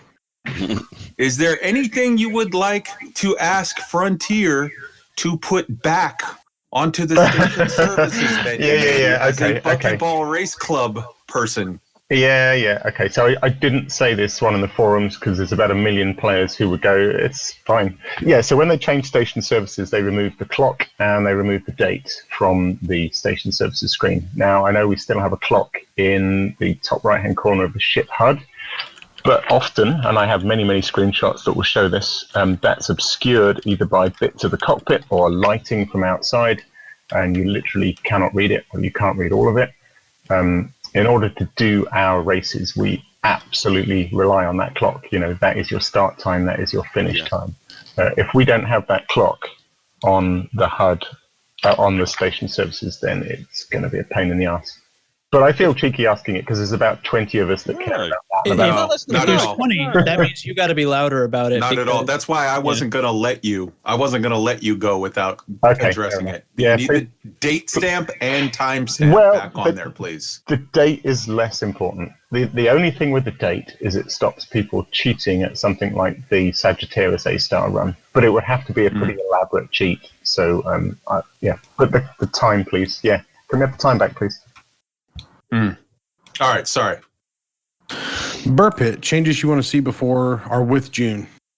Well, without having crunched any numbers or done any clever thinking about it at all, it strikes me as odd, at least, that you can't move tritium from your hold directly into the carrier fuel tank. Yes. Now, whether that pays into the issue of making the Galaxy feel smaller, I suppose, is a discussion. But it certainly annoys the hell out of me. So I'd like to, I think there's a discussion around that. There is an elephant in the room. I'll get to that in a minute. The ability to stand down and restart facilities while you're away from an administration system, is that still a thing? My understanding is that you can't stand down a facility if you're not in that feels like a bug. Does anyone else think that's a bug? Surely. A, it feels like a bug, and B, when they debuted it on April 2nd, they showed that when you do stand down, you go to a 10% cost, and now it's at 50. So that could easily be limitations intended for testing, as we've mentioned before about some other features, right? Just something they clicked off for the sake of beta. Okay. So, But to be clear, you're saying it should be a thing. You should absolutely be able to stand down facilities when you're not in an administration system, yes, because I don't intend to use mine for exploration, but if you're moving your carrier out to God alone knows where, and you decide you want to, bring down the cost for a month or two or whatever, or surely you've got, it just makes it completely impractical in that regard otherwise. And the tritium thing as well, if you've got to be at your carrier in order to transfer fuel from the cargo hold to the tank, which means you can't effectively move or administer your carrier from a distance and administer it from a distance. So that just doesn't feel right to me. So I think there's a discussion there. However, definitely the elephant in the room is I'm really not comfortable with the decommissioning thing. On the advent of not keeping up with your debts, it as I think I've said before, it feels to me unnecessarily punitive and a little bit mean-spirited when I understand completely that they want to clear trash carriers out of the Galaxy, and I'm all for it. That's absolutely fine. But I think there's I hate to use the word nice, but I think there's a nicer way of doing it than just taking away people's carriers. I think you could easily, it would surely be not that different to just mothball it, dry dock it, and if that player then becomes active again and comes back in and wants to restart their carrier and pay a small fee to administer a electric shock to their crew to get them back and working again, I think that would be a reasonable compromise. But just taking away a $10 billion asset just like that and charging you a bunch of money for it just seems a little bit nasty, really. Question, are these important to get out for the next beta, or are they just important to get in June? Do these things be testing out at all? Is it really important you see it for the next beta in May, or is that really a June thing? Are you asking me? Or... Yeah, just in general, yeah. for me, certainly by June. I'm not too bothered if they're not in the next beta. As long as I'd like Frontier to have a discussion with us about that. And say we're thinking of doing this. Whether what Frontier's like, whether that's going to happen or not is another matter. But that's what I'd like to see. Responding to Rini real quick, I actually kind of think it's important that they do it sooner rather than later, and here's People know why. it's coming. Yeah, here's why. Because just as Alec pointed out, them changing the upkeep costs sort of removed the tension from the room and allowed people to talk more about the other things. Where removing I agree with Burr 100%. The decommissioning is the biggest single problem left that people are focusing salt on. And if you get rid of it, the sooner the better, because then it allows people to have constructive conversations about sort of more meaningful aspects. Yeah, I suppose what's left to be tweaked. I mean, in that vein, then being a sort of explorer, all I'm going to do is be filming and exploring. That's all I'm ever probably going to be doing. Please, can I have a shipyard so that my fleet carrier is actually a fleet carrier when I start? Whether that, they tell me about that sooner rather than later. I know it's not for everyone, but I just think it kind of is not quite advertised right. If it's a fleet carrier, I want to be able to put my fleet in it straight away and not have to buy that as a module. Either have no modules in from the start, or start with that one default and then let us build up from there. I'd like, for me personally. It kind of feels like a US aircraft carrier at the moment that can't carry any aircraft, but it's got a gift shop. Yeah, I can carry everyone else's, but I just can't carry mine. So yeah. Can I just sort of ask about that though? Because presumably, if you have a shipyard, that's going to take away from your 25,000 ton capacity straight away. So having it optional does have a benefit that someone who really doesn't care can fit more tons of cargo in. That's a valid point. In that case, then why? Surely it's a more level playing field for all of us to start with nothing. Just make every module bought in so that everybody can. If we're supposed to be able to tailor these, which is where the whole shift has gone from these sort of modules that we had before, the support ships, they've gone. These are all to be tailored for exactly how we want it. Well, let me do that from scratch and let everybody do that from scratch. Don't put anything in as default. Surely that's the more logical way to go then. I'd vote for that in a heartbeat, actually, that you just buy a skeleton carrier and then fit it out as you see fit. Exactly as you want it, because again, looking just at our scenario here, Re's got absolutely no use for a commodity market. So the tritium depot you have to have because that's your fuel tank, so that's not really optional. But I guess what we're saying here would be what Re is suggesting is strip out the market because that's a different thing. Yeah, completely. Make it a blank slate as possible. Kai, why do you have to have the tritium? Why can't I install the tritium deposit and then use it? And then once I have my fleet carrier where I want, let's say part of a deep space network, then just say, remove that deposit and we're not going to move, suspend it. I just think so as far as why, if you're installing or uninstalling. Now we're talking, there's a difference between suspend, unsuspend, and then install, uninstall. Install, uninstall. You can't uninstall your gas tank when you're out in the middle of nowhere because there's no facility there to handle that. You have to remove stuff from the ship, I think. Yeah, that makes sense. Do you guys think that this, flipping it to be either a skeleton or having the fleet carrier aspect of it be part of the default? I noticed a lot of the salt in the community revolved around that, even if it was just symbolically. Do you think that would have gone some way toward preventing some of that, like the fleet carrier that can't carry your fleet? I've that piqued my interest when I first heard it, and then I started hearing it repeated a lot, and I wonder if that was sort of an emotional misstep that could have prevented some of the anger. I agree that it was sort of a rallying cry that people could make. People like to have things where they point to that they're like, well, that's absurd, and it makes a nice soundbite. But when you think about what Wotherspoon just said, it's a very, very valuable point of hey, look, a shipyard does take 3,000 tons of capacity off of your 25K. When you think about it, if you are that guy who's a lone trader who's like, I want a full 25,000 and I do not want to be encumbered by this, I was one of the people that was always saying, give me the shipyard built in, duh. But now that I hear that point, that's a very, very smart point that, like, for some people, they might want the freedom to have that extra 3,000 tons. Yeah, I'm becoming convinced as well. I think Plater wants. Yeah, I got something to chip in on that big time. Come on in. You're talking about what if the shipyard was a standard, and it would take up space. If it was standard, it wouldn't. The same way the tritium deposit doesn't. It wouldn't. It just wouldn't take up that space because it would be our standard. So you get penalised for optional extras, but if someone slaps something down in front of you and says, "This is it," you don't know any different. So you're saying that it should have the shipyard and the 25K.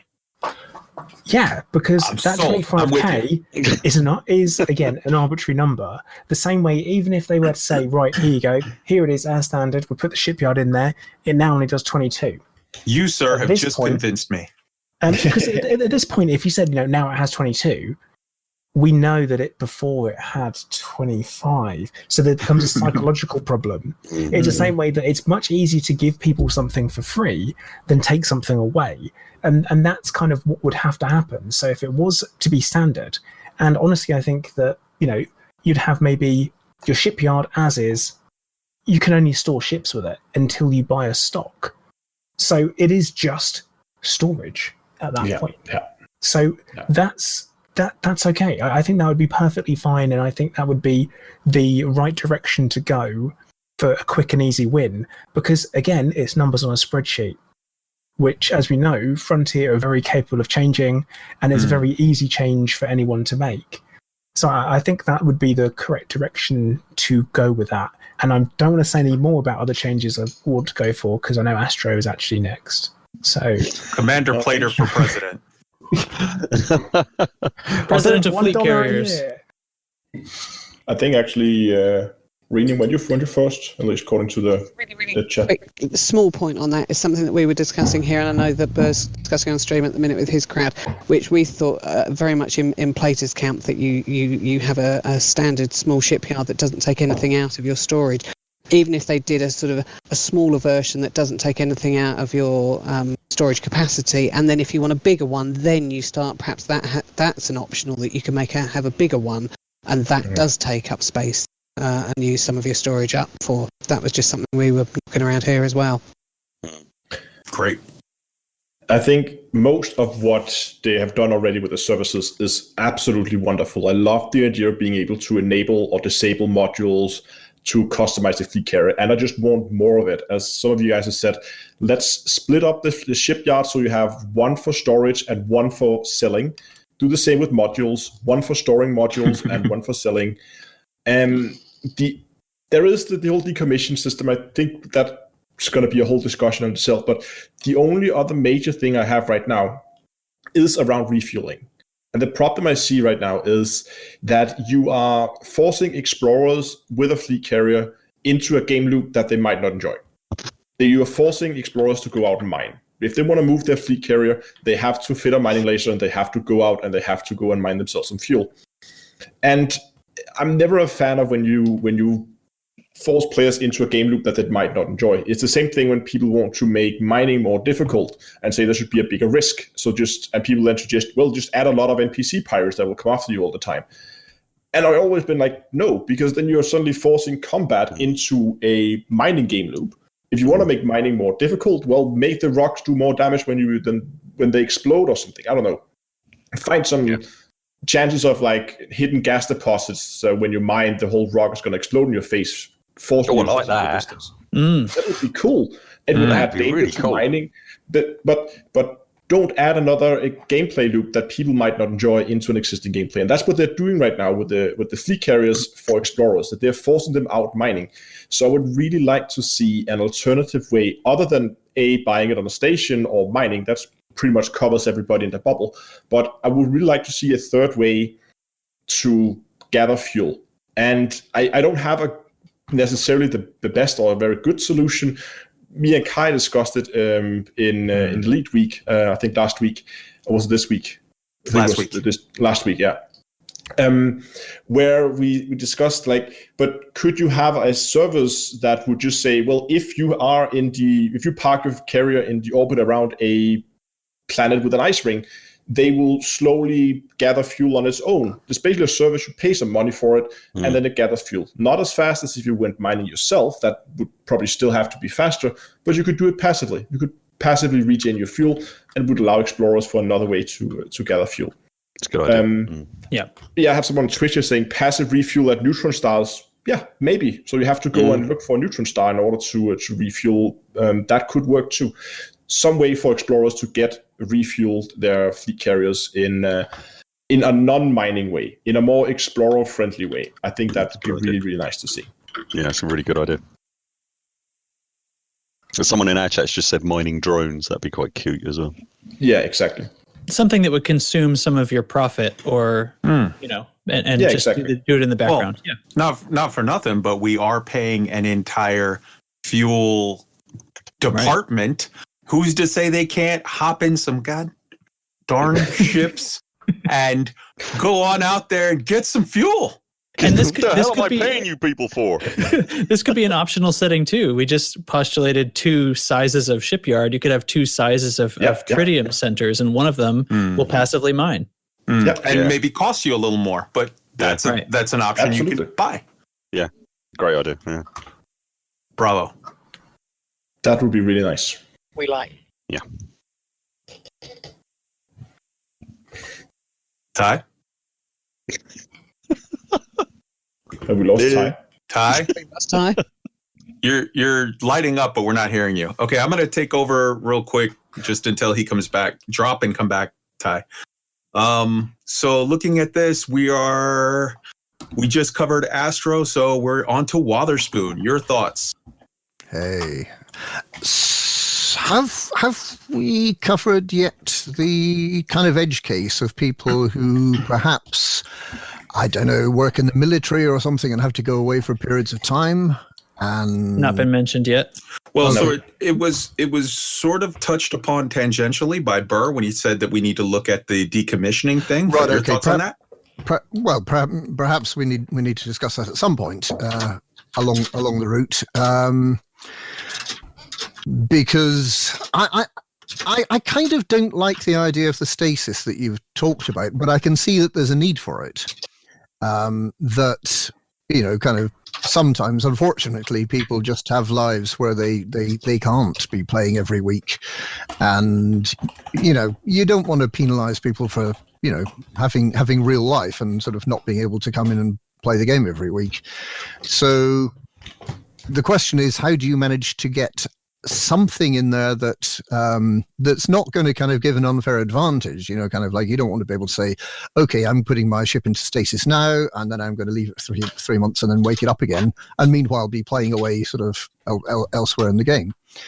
But at the same time, you probably don't want to have the really punitive sort of loss of credits when your ship gets repossessed. So I don't know. I mean, sort of, I can't remember what you suggested, Kai, but certainly, sort of the idea that you could take your fleet carrier back to one of the stations where you bought it from and say, look, can I kind of cash it in for now, get my money back, and kind of get a discount next time I want to buy a fleet carrier or something of that nature, some kind of justification for saying, like I want to stop paying for it right now, but I want to be able to buy it back again at no penalty later.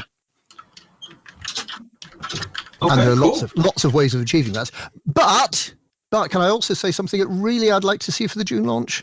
Sure. Something that, This is the time for it. This is your round. Okie dokie. Well, the Hunt Truckers, who I am one of, we have a kind of thing about Hutton mugs, yeah, and kind of we do things with Hutton mugs quite a bit. That's a rare good. And one of the things that fleet carriers can't do is store rare goods, and the logic for that was described by Dav Stott as that rare goods have a specific place in the game, and the idea is that they help sort of starting out players find their way around the galaxy, explore new places, and make some credits fairly quickly early on, which is fine. But then I guess we kind of use Hutton mugs for something a bit different, like Hot Mess, where we say, let's take a Hutton mug to every station in the galaxy. And it's not about making money. It's about a kind of a big kind of community event. They're a MacGuffin, aren't they? Mm-hmm. They are a MacGuffin. They are indeed, yes. And one of the things we would absolutely love to be able to do is, because with fleet carriers you can do this, you can jump straight to Hutton Orbital. You could then sort of have a load of Hutton truckers and other people loading up the fleet carrier, and then you could jump out to somewhere sort of right on the other side of the galaxy. And you could then have people unloading them again. That would be a great mechanic. At the moment, we can't do it because I don't think there's a particularly good reason. I don't think there's any real exploits. I mean, yes, you could jump 500 light years and then sell all your mugs at a significant profit, but not as much as you could get from mining, to be honest. So I don't really think it's a big deal. I'd like them to think about that again. Okay. Okay. I didn't know you couldn't store rares, actually. That's a new one on me. You cannot store, nor buy, nor sell them. They can't interact in any way with the fleet carriers. But you can have them in your cargo hold while you land on the fleet carrier. But Wotherspoon is exactly right. That's just an extra added hoop. Right. Commander Plater, you're up, bud. Changes. I would like to see... with not only the buying and selling of ships and modules to be much easier to be profitable, but also totally modular with which modules you buy and which ships you buy. Because at the moment, you have to buy a pack, and you buy a pack of ships, and why on earth I completely stuck having to buy 2 belugas, 3 orcas, and 2 dolphins when I might not want to sell that. And it's that kind of thing. And it also with the, let me sell all of these fuel scoops. Why am I selling all of these different many fuel scoops? It's kind of actually, I don't want to have that in stock. It's my ship. It's my shop. I said this the other day, that if all I want to do is sell toilet paper, then, I'm going to make money hand over fist when people need toilet paper. Hold on, you got toilet paper sale? Wait. This just what made you think of that? Hang on, I'm going dark. Covering address, front tracing. But it's that kind of thing where you should be able to specifically say supply and demand, and there is a demand for different modules out in different places, especially parked up by a ring. You might only want to sell ships that you'd be like, okay, this is good for mining. This is what someone actually wants to use. And they'd be like, hey guys, I've got a bunch of Type 9s, perfect for your low temperature diamond mining. I'm ready to go. But you can't just have that. You have to have lots of other stuff as well. And the same with the buying of the different modules. And I just don't think it's quite... we've got great flexibility. I think we need to go a step further. And to me, I think there is an option to do that, where even if I have to buy 25 sidewinders at a time, cool, let me buy 25 sidewinders, but don't make me buy the 30 haulers at the same time. Let me just buy the sidewinders, and also let me overstock on stuff as well, because you can only have that 25, and even when you top up, you're topping up and you don't you can't go any higher. You can only go to your maximum of that, regardless if you have space. And I would like to see that as a bit more flexibility and options wise. So, I do have that full customization that I would really like. And obviously, I know we're going to talk about it in a minute. Decommissioning. I want something changed with that, but when we all talk about it, we all talk about it. But, there are many different options and great gameplay friendly ideas in there from people. But I'm trying to think, is that everything that I would want changed? I think so. It would be nice if I could timetable a couple of jumps, but not like a whole day's worth. That, and also the mentioning about the not being able to move tritium from your hold into your tritium deposit without having to first transfer it to a ship and then from your ship into there. I don't think that makes a huge amount of sense. I don't really, I don't understand quite why it's like that. And it is great having a transfer all option, but unless you have the perfect amount of tritium that you have for your cargo space, you can't do that. You can't do a transfer. Or you have to do the sit there, hold the button. So yeah, I would like to see some changes there. Like I say, I do also want that click, let me type a number in. And regardless of saying it's don't want another gameplay menu coming up, you have that when you go in the Galaxy map. So I don't see the issue. It's already there. I would like to think that we'd already have a number pad on, in our ships if we've got these computers that we're using. Nice point. Yeah. It'd be there. Well said.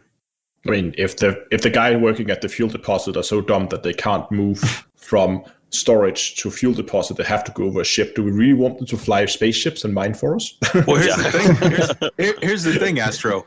That's why we have a button that says "Fire that guy." We're gonna do one in. I get it. Yeah. No, I agree. Let's like move between cargo and fuel deposit. Yes, please. Isn't there a bigger problem there, though, that if you're not actually docked on the fleet carrier at the time, you simply can't move tritium Correct. into the depot. Yeah. Correct. And that's much more of an issue if you've gone off somewhere and your fleet carrier just runs out of fuel. Yep, Yeah. that is the key heart of that whole argument that they were making. Yes. I can understand, though, why it works the way it does, because everything in the game at the moment is about buying and selling, moving things to and from your ship, the ship that you are actually piloting. So if we want to be able to move things between two different stores within the fleet carrier, that adds a new mechanism. So Which needs to be added. Exactly. They need to do a bit of coding to do it. Absolutely. The alternative, I suppose, would be to just say, let's just say there's only one tritium deposit. If you check in any tritium, it goes into the fuel, but you can still sort of buy it out if you're allowed to. You can transfer it out to your ship. Alternatively, let the owner decide how big the tritium deposit should be. Give me a slider somewhere so I can say, do I want to allocate 1,000? Do I want to allocate 20,000 for tritium? And then tritium just goes there. Well, there's two answers for how you handle that, and however they choose to, I don't care, but they need to pick one. Yeah. Option A is you tick a box that says my fuel crew has the authority to move whatever they need to accomplish the jumps I've directed them to accomplish. And option 2 is you manually allocate supplemental fuel storage from your cargo hold. Either one, I'm happy, but pick one, but fix it. Agreed. Kai, you want to chime in here on what you want to see before June? Okay. Here we go. Step 1. The decommissioning process, Burr is absolutely right. And we're going to take a round on that. But that is, of the issues that are left to be fixed, honestly, that is 90% of... You've already fixed 90% of everything, and this is the 90% of the 10% that's left is right here. Number 2, absolutely agree. You need to be able to suspend, unsuspend anywhere, and you need to be able to... And that suspend rate needs to be back at the 10% that we saw on Frontier's actual video on the 2nd. Number 3, we definitely need to be able to schedule multi-jumps and the crew, as we just said, the fuel needs to be sorted. Number 4, shipyard should be added. Basic fleet carrier that can't carry a fleet is a sad thing. Number 5, in the beta, you can see a list of all the fleet carriers on the Galaxy map as a filtered option, just like you can system states. But you can only do that when you're docked. That to me feels, I pray to God that that's a bug, because the whole point to being able to see where fleet carriers are, to me, would have immense value when you're actually out in the black and needing a place to land. When you're already landed at a station, you don't really care all that much. But I feel like that needs to be, when that goes live in June, I really, really hope that is fixed to where you can see it anywhere. You can filter for fleet carriers, and you should be able to click on it and just see the list of the icons of what services they provide. So you can say, oh, this one doesn't have cargo, or this one doesn't have restock, or this one doesn't have a shipyard, or this one does have this, or does have that. It does have advanced repair, whatever.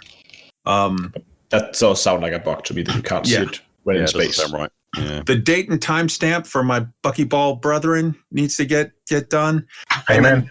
And then please, Frontier, take a balance pass at the entire ship selling, module selling process. As many people have pointed out, number one, you need to be able to order a la carte. There's absolutely no reason why, if you have a use case that is not in any way involve, Sidewinders, you get stuck buying 12 Sidewinders because it comes with the pack. There's no point. Like, I would never buy a car dealership if the business model was I buy the cars for 100% of the price and then try to sell them from the factories, try to sell them to other people. You need to be buying at a greatly reduced price in order for it to be in any way desirable for anyone to visit your fleet carrier to buy anything. That's the whole point of buying in bulk. That's the argument they gave us when they said, hey man, we're going to charge you a tax when you try to come with your 500 tons of Void Opals because, you're selling in bulk. Well, it works both ways. You need to give us a discount on that so that people that want to play Flying Walmart have some form of a purpose. And for people that are sort of out in the black and they're like, hey, I have a limited number of ships, I think it would be nice if there was some tick a box option to rent out a ship where Plater comes to visit me and we're going to go canyon racing on some moon and we're both going to go in Cobras. He doesn't have a Cobra. He's in his Jumpaconda. He should be able to buy that Cobra for the full price, use it for the day while we're out racing in canyons, and then come back. And when he clicks to resell it, since we had somehow, there needs to be some mechanism where that doesn't just poof away out into the ether, but goes back into restock so that the next day when Burr shows up and says, all right, I'm ready to teach you how to race in these canyons, that's never going to happen. That ship is available. We can still do that. So those are the big things. And then for little things, man, you're Frontier, you did such a phenomenal job on the whole graphics and sound around jumping a fleet carrier.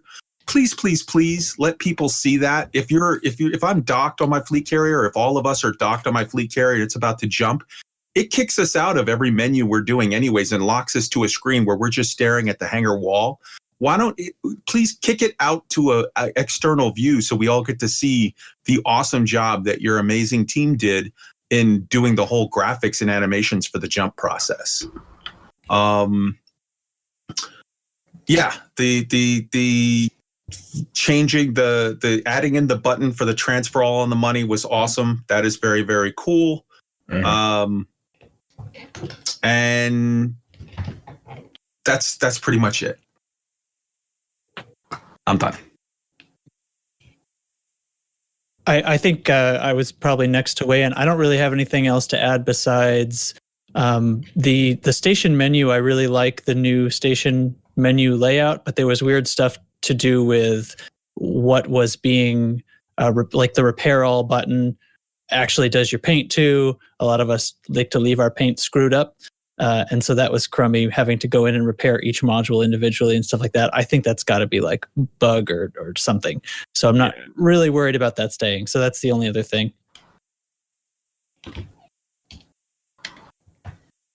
Ty, you're not broadcasting again. So that means we reached the elephant in the room, being decommissioning. Yeah. So we've Hold on. Before we get to decom here, here's my off script question I wanted to ask you guys. So the way that Frontier handled the fleet carrier backlash, do you guys think they handled it the right way, or do you think they're setting a precedent that if people whine enough that they're going to get what they want? Alec? Okay. I mean, how do you mean exactly? How have they handled the backlash? They, like I said, maybe they deliberately pitched things badly to get the feedback. They've got the feedback. They've changed the numbers. I don't know that they've especially handled Backlash, they've just done what you do in a beta. You get feedback and you tweak stuff. I don't think it's quite the same as like the open letter situation where it seems like they've caved into community pressure. This is what a beta is. They've changed some stuff based on feedback. I don't think that's the same as handling Backlash. Burpit. Yeah, I'd agree with that. To be honest, I don't feel like there was any. I think to be honest, we were probably always going to end up in the place that we're at now, and I don't think there was any handling in inverted commas at all, really. I don't mean that in a disparaging way, but I think we were always going to end up here, and this is all part of the plan. This is a plan. Astro.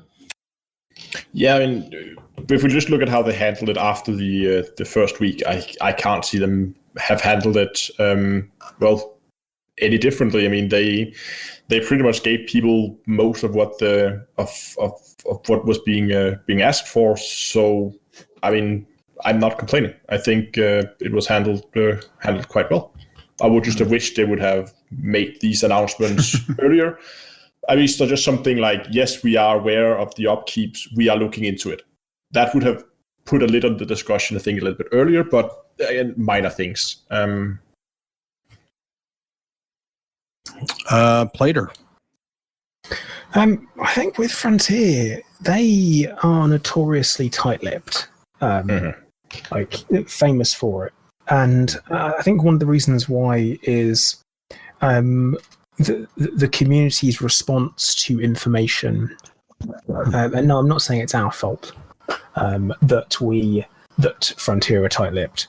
That they do choose how they react to feedback, but every time something gets changed or put in or even whispered about, there's this great bit of immediate reluctance from the community, regardless what it is.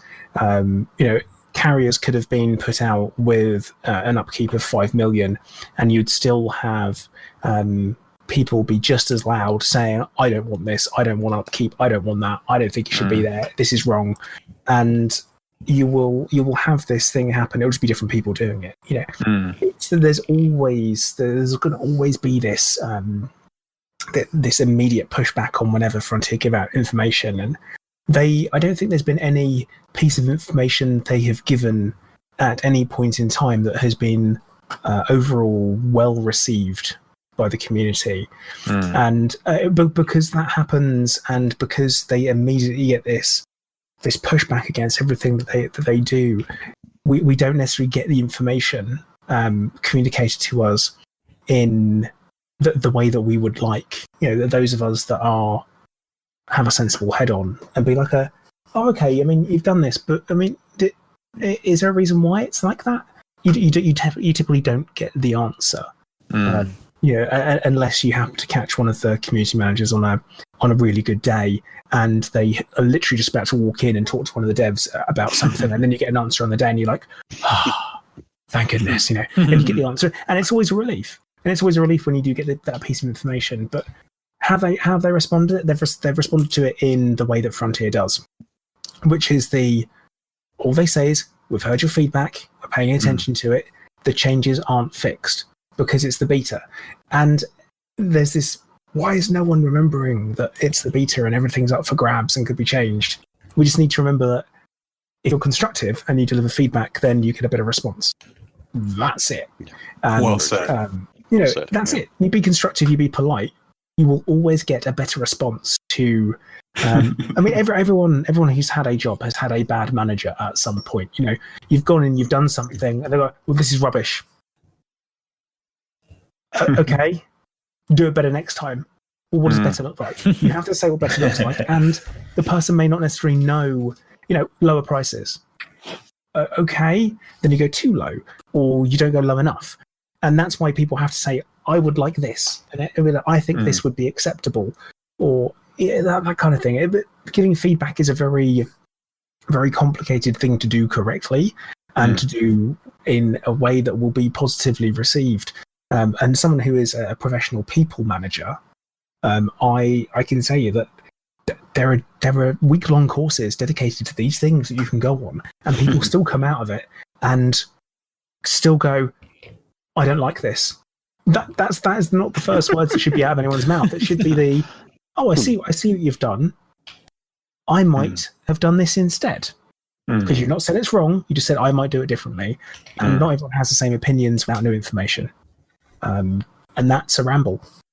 So I'm actually to piggyback off of this. I know it's not my turn, but I'm wondering exactly to that point, the sentiment that's out in the negative noise that in the around the community, that like, yes, I agree with you, but like I hear people saying, but they're the game developers, not me. How come they don't know better? So what do we say to that? What do we say to like, shouldn't they have known that this wasn't the case? And I think we've already offered little bits of an answer, but I would love to know your thoughts, like specifically based on what you were just saying. Oh, yeah. Frontier cannot play the game the way we do. It is impossible, because otherwise they wouldn't have any time to make the bloody game. Here. So they have to rely on feedback. So if they get something wrong and someone goes, oh, it's because the devs don't... they don't understand. They don't understand. They don't know what they're doing. And it's... Yeah, I mean, they don't necessarily know the same way that we do it. I mean, do you think that the people that have made and designed Fortnite are all experts in it and are all brilliant in it? No, of course they're not. It's not the same thing. There has to be, like, we are the experts because we play the game. We have thousands of hours in it. We get to that point. Yeah, and eventually you do get to this point where like, well, I want to be able to do this. And they're like, well, that can't be done. Might be the response from Frontier, and that should happen. They need us, and they need our cool heads. Yeah, we have to be able to have sensible conversations, and I'm going to say it. No one should get as angry as some people are over a computer game, regardless of how many hours you have in it. There is far more going on in the world. I have been accused of blaming the victim, but guess what? There's no victim. It's a game, and you just didn't get what you expected. That's the answer, and I don't play it. I mean, well said. Well said. It's true. Yeah, well said. Yeah. Astro? Yeah, I first of all, I absolutely agree, Plater. I think the easy way to look at it is, I mean, imagine if you were ordered to, if you were a painter and you wanted to paint a picture for someone, you would start by getting feedback about it and then say, oh, what do you want? Should it be more red or more blue? But problem is, I don't think Frontier could just go out. Imagine if they just went out without announcing anything and just say, so what do you guys want for fleet carriers? It would be people talking left and right and east and west. So obviously what they have to do is they have to present something first and then say, well, here's something. What do you guys think? And then get feedback and then go through this feedback change iteration loop all the time. And that means, yes, the first shot is going to be maybe quite a bit off. And as Plater said, Frontier don't play the game in the same way we do. They don't spend the same number of hours in the game as we do. And I think people forgot really quickly that you were in week 1 or now week 2 of a 3-month test period. Take it easy. A lot of stuff can change. And a lot of stuff still will change. I think if we look back at this at this talk in like 2 months or 3 months when the fleet carriers are out, they're going to be very different from what we have today. I think a lot is going to change. Wotherspoon, you want to hop in here? Oh, fascinating, isn't it? I think most of us probably agree with what Plato was saying. In a sense, by not being constructive in our feedback, we might well have trained Frontier not to share information with us until they're ready. Certainly the idea of having a prototype makes perfect sense. You certainly do want to say, look, this is what we're thinking of doing. Sort of, can you think of any ways that it could be tweaked? Otherwise, it's just as Astro was saying, it'd just get chaotic. But one thing I really would like to say is that Frontier really does listen. It listens to its player base. It may not show you that it's listening. It may not be obvious that it's listening, but they really, really do listen. They are making a game. They want the game to be best for us, and they really, really, really care about feedback. Well said. Burpit. Yeah, I'd agree with what Wathers just said as well. Actually, they absolutely do listen, but it is sometimes quite difficult to see that that's going on. But they do listen, and you got to bear in mind as well that building a computer game, specifically something as big as Elite, is a massive process, and change is often slow. The other thing I just wanted to say on the subject of how we play the game versus how Frontier plays the game, for want of a better expression, is that Elite is quite unique, I think, in so much as you could argue, yes, it's an MMO, but they're basically building a universal sandbox, and then you go and play in it. So yes, there are some structured missions, sort of, kind of, but it's not World of Warcraft where you can follow a very definite path from A to B, and then you'll win the game essentially. The great example I suppose I keep coming back to is things like the Fuel Rats, the AXI. I've got a list there. Operation Ida, people like that. You know, that Frontier didn't design those. They've put scenarios into the game, and then we deal with them. The Fuel Rats is particularly a great example. I don't think anyone at Frontier said, "Oh, I know, let's have a breakdown service." You know, that just isn't how it works. It's a sandbox, and you get in a sandbox, and some people will build a shark, some people will build a castle, and that's what Elite Dangerous is. And the day it stops being that, I'll stop playing. A really quick question, because obviously I've been in the game probably a lot less time than you guys. To me, it feels like perhaps with the sort of new community managers and everybody that we've got on board at the minute, to me, it feels like they're listening perhaps a bit more now than they ever have done. Do you think I'm wrong, or do you think that's actually correct? I think you're right. I feel it's exactly the same as it's always been, but to me, they really seem to be seeking out feedback, constructive feedback. They've been asking for it everywhere. Surely shouldn't that give the community a bit more faith that they are genuinely listening this time round and actioning? Sure should. For sure. I think the September update was a bit of a wake-up call. Yeah, absolutely. Absolutely. Yeah. Kai, hop in here. All right. So on the points that were sort of the additional points, I agree with Rini, agreeing with Burr, agreeing with Wotherspoon, agreeing with Down to Earth, agreeing with Plater, agreeing with Alec Turner.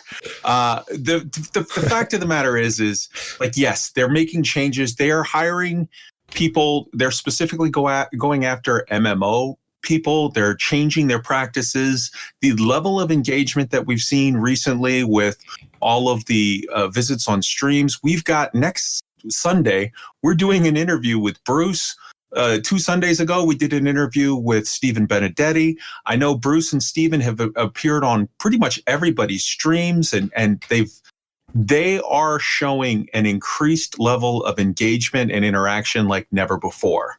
With regard to, and I think to Plater's point that he put so well, the fact of the matter is like when you're putting out a game, first off, you're going to have 1,000 different voices arguing at cross purposes. One guy's going to say it's too cheap, and the next guy's going to say it's too expensive. And no matter what they do, someone or both of those people are going to go, I'm not happy.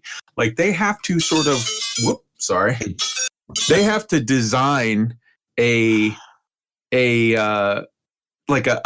process that they think is best. And they have to then try to sort of work with that, take feedback on board, but they can't lose track of their own personal, like what they're planning for. Look at World of Warcraft back in the day. Everyone complained, it's too hard. I don't like it. Blizzard said, okay, we'll give you all what you want. We're going to go ahead and cater to you. And then the vast majority of like the hardcore people were like, no challenge, I'm out, and then they bounce. Like, you have to sort of be true to your voice as an artist of what it is that you're creating or whatever. And in a sort of marketplace, you have to now balance in people's opinions. It's a very, very complex process. But with regard to your initial question, when you said, is this good, or are they giving into player or people's demands? I reject the premise of your entire question. I don't think that it's accurate, because there's a vast difference between them going about their business and just getting blindsided with an open letter petition demanding you must do this, that, and the other now. That's one thing. Making a change on that can definitely be considered sort of giving in to the mob's demands. But this is different. This is a beta process, and the beta process works as such. Engineers put out a thing. They invite people to come try it early. People come try it. People say what's good. People say what's bad. That is solicited feedback. They're asking for us to tell them what we don't like and what doesn't work. And then they're supposed to make changes based off of that. This is not giving in to people throwing a tantrum. This is them asking us to tell them what we want, and them giving it to us, or some flavor of that. So the reason I asked this question is because I was worried it might set a worrisome precedent for what could be happening in the future, where people start writing about, well, the galaxy's too big, or this doesn't jump as far. And that's the reason why I asked that question. I wanted to hear y'all's take on it. My personal opinion, I think they handled it well. I feel like there's a lot of changes they needed to make. But what I kind of want to get into now is the decommissioning issue. I feel like that's something they still need to work on a little bit. And we're going to break from the typical thing where we go through the list. We're just going to let everybody kind of chime in here. So go. Okay, I can start. I think if you want to talk about decommission, you have to talk about upkeep as well, because those two things goes hand in hand. You can't have one without the other. Because if you had upkeep but no punishment for not paying the upkeep, well, why would anybody pay the upkeep? Similarly, if you had a decommissioning system, well, you need to have a way to determine when you decommission it. That being said, I'm not necessarily sure like completely deleting it from your account, saying, bye-bye, we're just taking it away from you, is necessarily the best option, though I don't think I feel as strong about it as many others do, because it can be, you can get around the issue. I think one thing that I think we should clarify right now, because I see a lot of people getting confused about this, it's not like if you don't log into Elite for 10 weeks, your fleet carrier is gone. You can deposit large number of credits allocated for upkeep, and let's say I deposit enough credits to pay my upkeep for 5 years. I could do that. I could go away, and if Elite 2 was still running in 5 years, I could come back in 5 years and 9 weeks, and I would still have my fleet carrier. I would be a lot less wealthy, but I would still have my fleet carrier. So I think that's one of I saw a lot of people got confused about that, who thought if you're AFK for 10 weeks, your fleet carrier, gone. That's not the case. So, and also you can, at least if it was stated the way it was, if it's going to work the way it was stated in the handbook, you can sell services at the same price you buy them. It's not like that. At least it wasn't in the first week. It said so in the commander's handbook, but it wasn't so when we actually did it. So I'm not sure which is correct. I hope you can sell and buy at the same price. That would make sense. So in that case, if you are going away for a long period of time, well, if you're out in the black, you can suspend all your services, hopefully, when it goes live, reducing the price. And I think I did the calculation, and it's going to end up at a maximum of around 12 or 13 million credits a week for all services, like every single service suspended. If you have all of them on. If you have some of the services you don't have, it's going to be less. And if you're in the bubble, you can go to a administration center and you can sell your services, and then you're paying 5 mil a week. So it's not that bad, I think, at the way it is right now. I would like to see it change, but I don't think it is that bad. Agreed. Let me hop in here real quick. Number one, I know we have some folks that are on a time schedule, so if you need to burn out anybody, I very much appreciate you guys coming to this, and I hope we can do something like this again in the future. But I think Kai, you had something you wanted to chime in here. Yeah, just I pretty much agree with everything that Down to Earth Astronomy was saying. So the fact of the matter is the decommissioning process is the thing that is left that is giving everyone sort of the rallying point for the salty crowd to have salt over. They're saying this is punishing, and they throw out some, weird edge use case. Well, what if tomorrow I'm Jack Bauer and I find that I have to go, chasing terrorists through Kazakhstan for the next 5 years and won't have internet? Or if my aunt dies and for some reason she lives in the Congo and I have to go there and I live there for 2 years. Like, okay, I don't really see it, but whatever, dude. If that's the situation, I do understand just in principle the argument of people saying it feels punitive. I do understand completely Frontier saying we need a mechanism for moving derelict fleet carriers off the board. It's taking up space. It's taking up resources. We need a mechanism for that.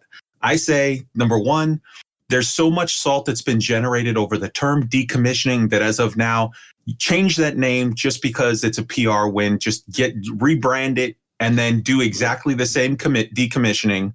But when you decommission, I think that'll work. No. Hear me out. That's part one: is rebrand it by changing the name.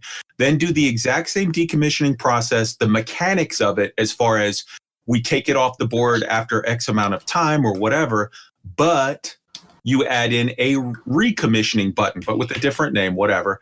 But take out anything that's punitive on there. There's no cost. Your stuff doesn't get sold. It doesn't get whatever. It just goes into stasis mode. It's off the server. It's in a separate thing. And when you're ready to get it back, you click a button, and at no cost to you, or at some minimal, cost just to try to counteract people like gaming the system, some small, okay, boom, you get it back. All your stuff is still there.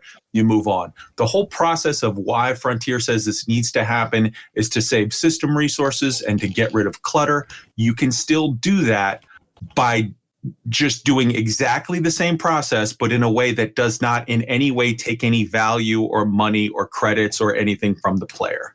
If you just remove that part of it and rename it, you still accomplish exactly the same process of moving this stuff off of the server.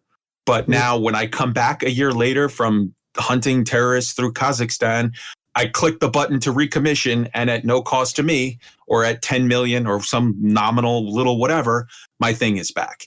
And then all of the people that are throwing salt have to go away because there's nothing left to talk about. Oh, there will be. But yeah, I think it's basically mothballing it, right? Is that what you could call it stasis, mothball, dry dock. Call it anything other than decommission. Because even if you fix the process entirely, if you keep the same name, people are going to complain. How about anti-Christmas? Call it that. I'll chip in.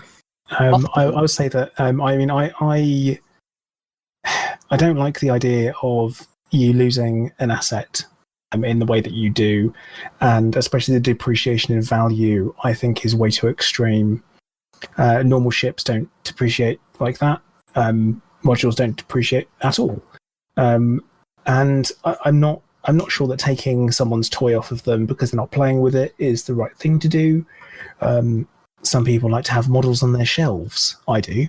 Just because I'm not playing with it doesn't mean you can take it away. I like having it, But I think if they are going, if decommissioning is and I'm highly aware, lots of people will say, probably 100% isn't, and it might not be, it is a server load issue, then just give people a full refund back. Take it off of them, give them all their money back. That way it's a medium, it's in the middle. But to only give someone 33% back is not good at all. You should definitely have the ability to be able to rebuy it again and then take it and carry on. If you want to carry on, I think that's going to be the easiest way to do it. If to clean clutter is the reason, that fixes it. No one's going to be upset by it because you'll have all your money that you can just rebuy a new one if you need to. No doubt, it's an automatic process that removes the upkeep, and also again removes the discarded derelict carriers. That'll be an automatic process. Cool. So there you go. It also will decide who gets the money back as well and how much. So why not just do that? Yeah, it's that'll be fine. Because not everyone wants to preload for 5 years, or even a year. I will, because I have the credits, but other people might not. And at the same time, we talk about going offhand to do things. I went through chemotherapy, a year and a half ago, and during that time, I couldn't even look at the ship coming up out of the hangar without feeling nauseated because I felt so sick. I couldn't play for months. So I would be maybe in that situation where I'd be like, actually, it would really suck if I lost it. And I wouldn't want to. I would want to lose out on that 5 billion just because I got cancer. I'd be put off coming back to the game. I probably still would because I've got friends who play it. I like hanging out with them and all that kind of stuff. But it's that'd be enough to make me go, oh, I'm going to log in. It's going to be crap, and it's not going to be there. And that shouldn't happen. It not being there and having all the money back so you can just rebuy it. Cool. You're fine. But it being gone and you're not having the money either to be able to rebuy it. And you can say that, oh yeah, but you can go and get 1 billion credits in an afternoon if you do mining. That is now. We can do that. We don't necessarily know if it's going to continue to be like that.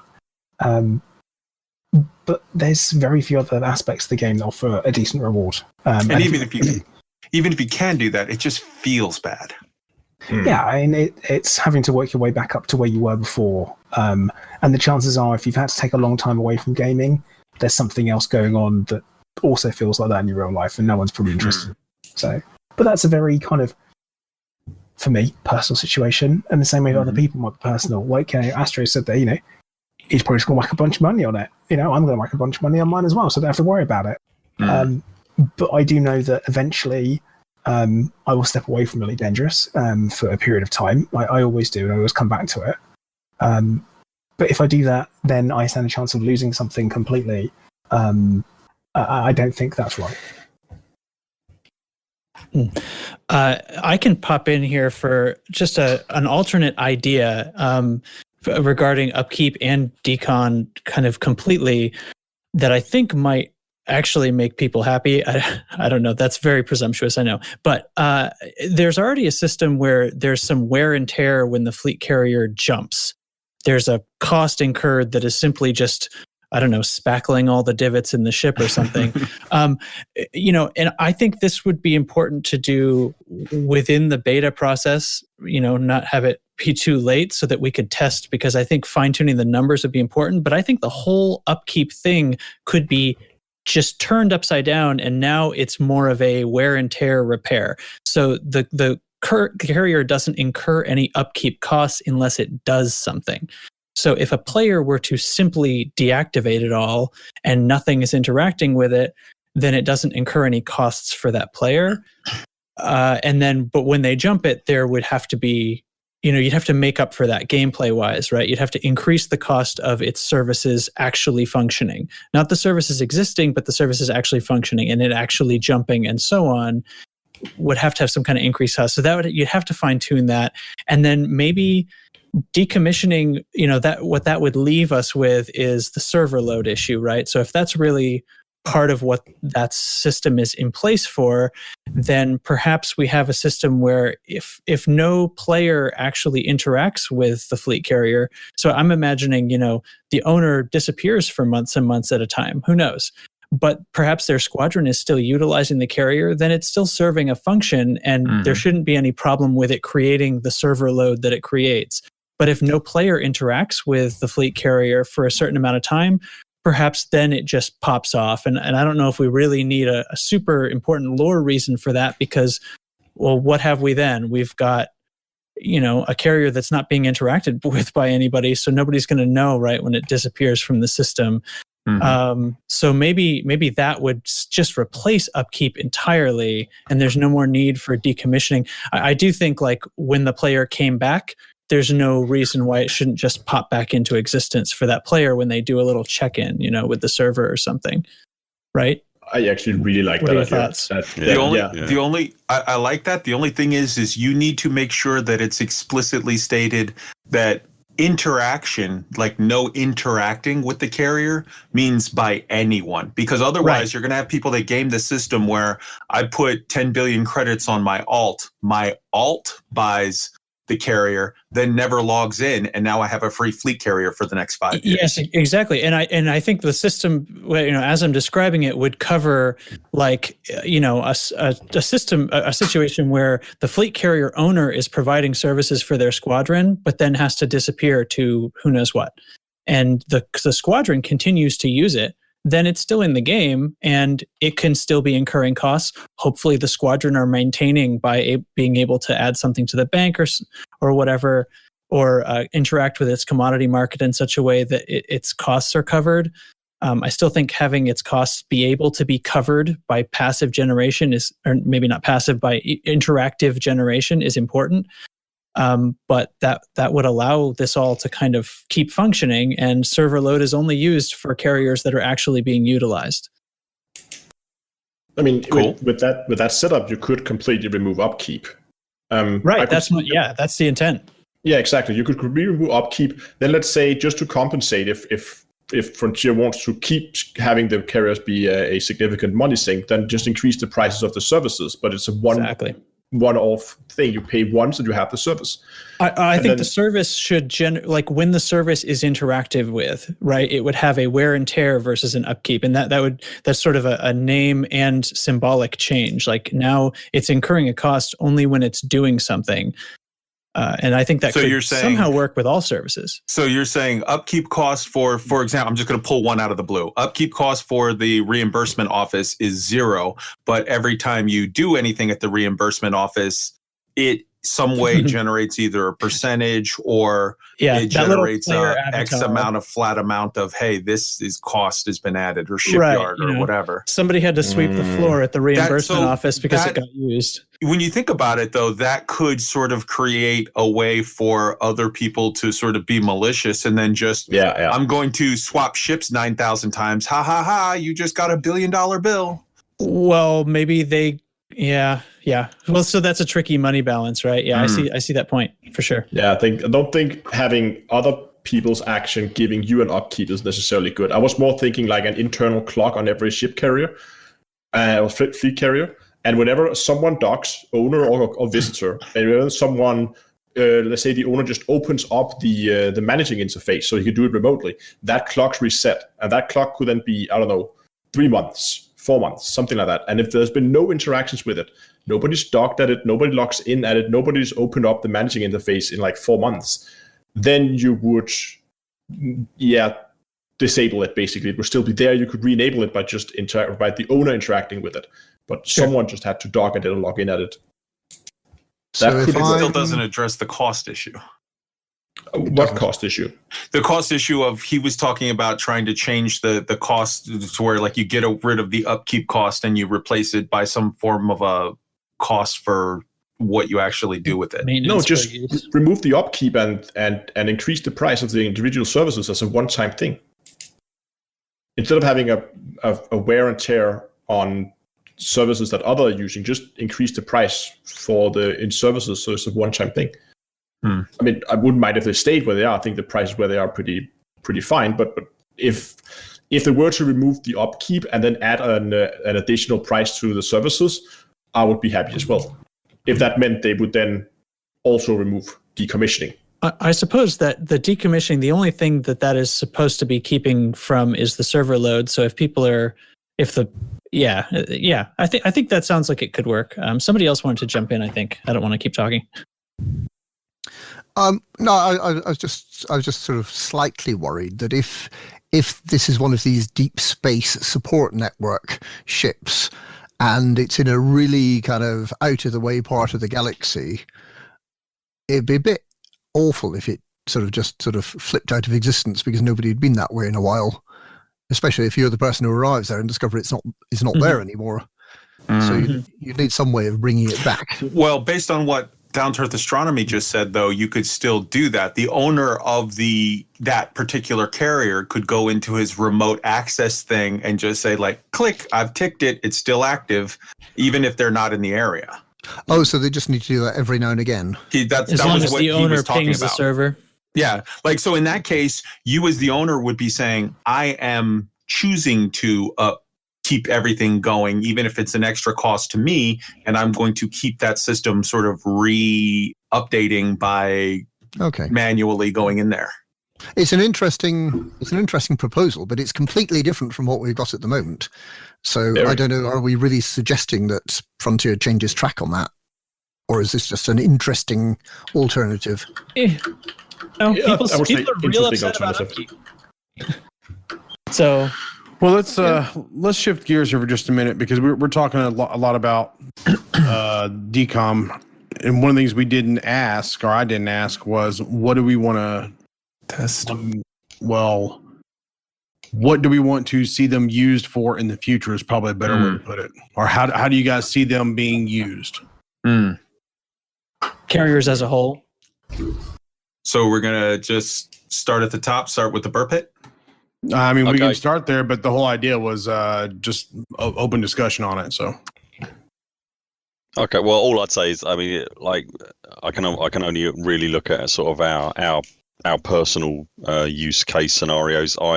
As far as how they're going to be used, I think for us, or for me primarily, mine's either is mostly going to be doing trade.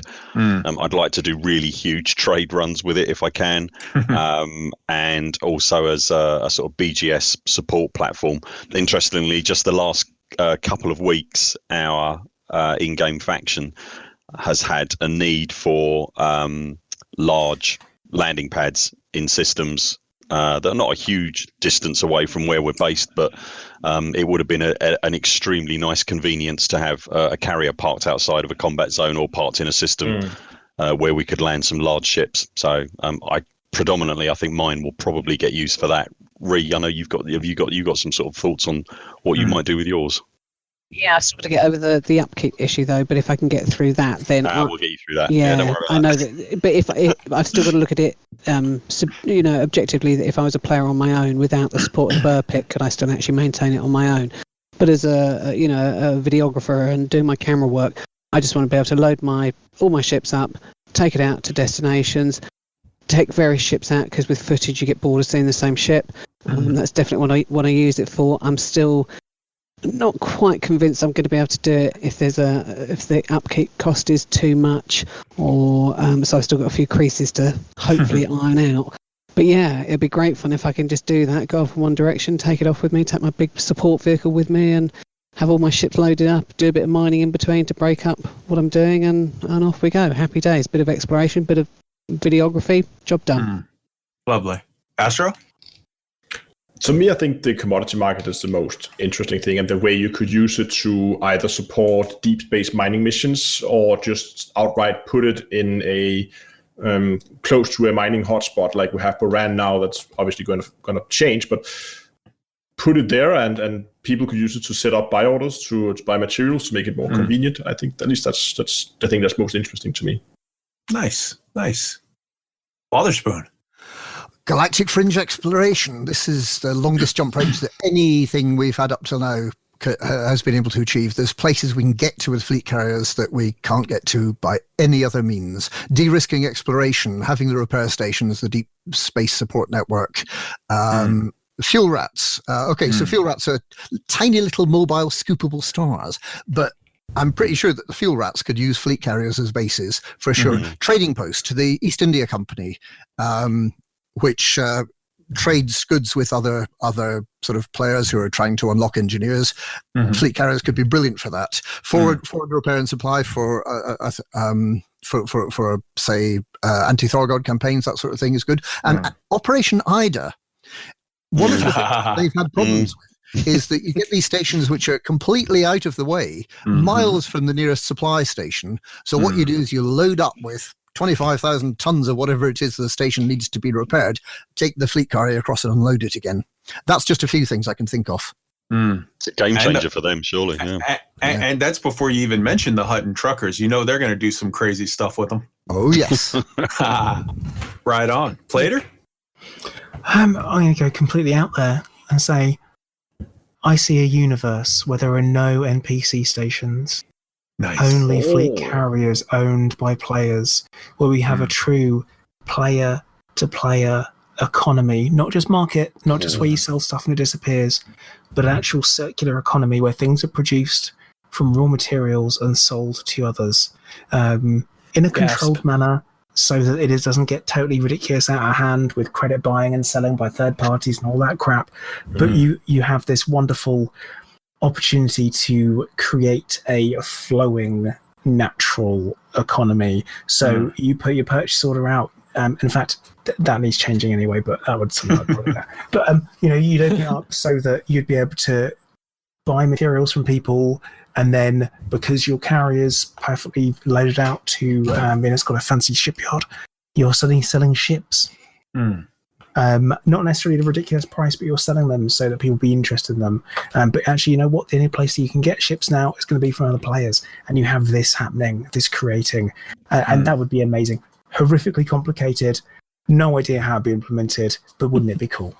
And that means you could have bubbles wherever you wanted. Wherever you set up a fleet carrier, that become a new bubble.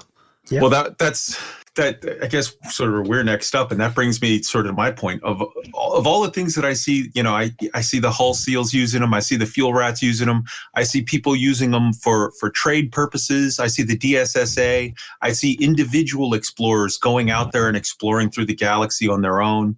I see AXI using them. I very much want to see some sectors get unlocked in the Col 70 sector, and now there's a dozen systems that are unlocked in there that you jump your fleet carriers in, and that's the only human presence is those fleet carriers, and you use them to rearm, refuel, and get out there and take the fight to Tharg. I would love to see all of that, and to Plater's. What Plater was saying, I don't really foresee a situation. I kind of don't like the idea of getting rid of all of the NPC stations, because I would like to see the bubble stay the bubble. But what I would like to see is in December, when we get the new era, if just, I don't know, per se, maybe by chance, that includes base building, just a wacky thought. And with those bases, there's the means of production. There's some ability for players to create their own, items.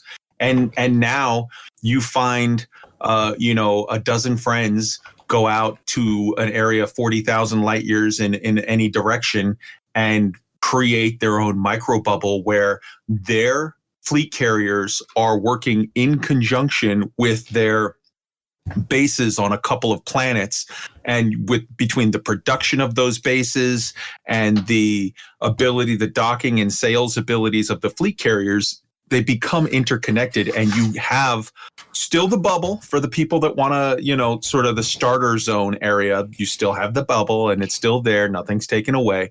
But for the people that really want to go out there and just engage in that pioneer spirit, they make their own micro bubble wherever, and maybe people know about it and maybe people don't. It's just out there, man. Yeah, I'd love that.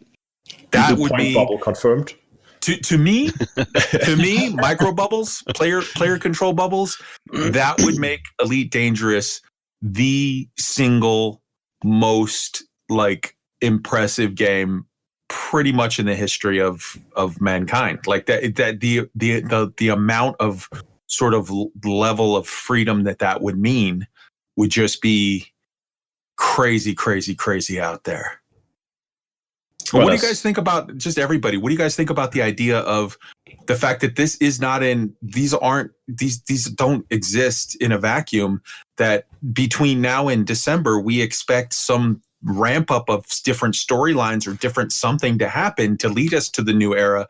What do you guys think about the possibility of narrative changes that could be tied to fleet carriers? Well, may I? May I step in on that one? Is that okay? I concede the floor to my good friend, Commander Burr. I have some very specific thoughts on that, which I believe I've vented several times.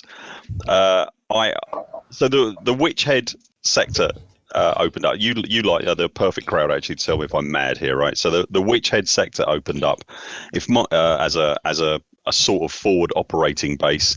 that would be really handy to jump into the Barnard's Loop area. My geography and understanding of the Elite Dangerous Galaxy is correct in that regard. Is that right? Would you say that was accurate, everyone? Yep. Yes.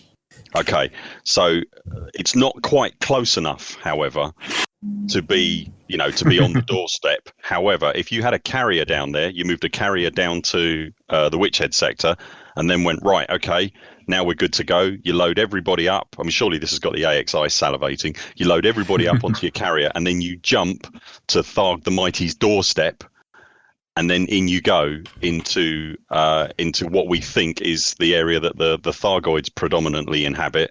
If you cut it down to bare basics, and you look at carriers at Frontier as a project that was undertaken by an IT department, quite often you'll find a case where there's a number of projects that all come together at the same point, and then new feature arrives, whatever that happens to be. Carriers fell behind.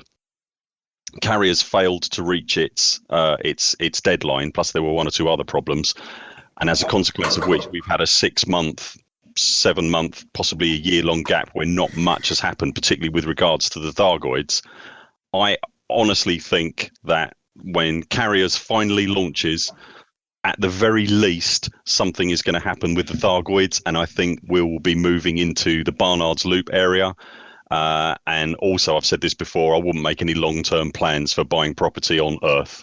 I don't think the bubble is in danger of being burnt, and I don't think Sol is in danger of being burnt, but I honestly believe that Earth is toast.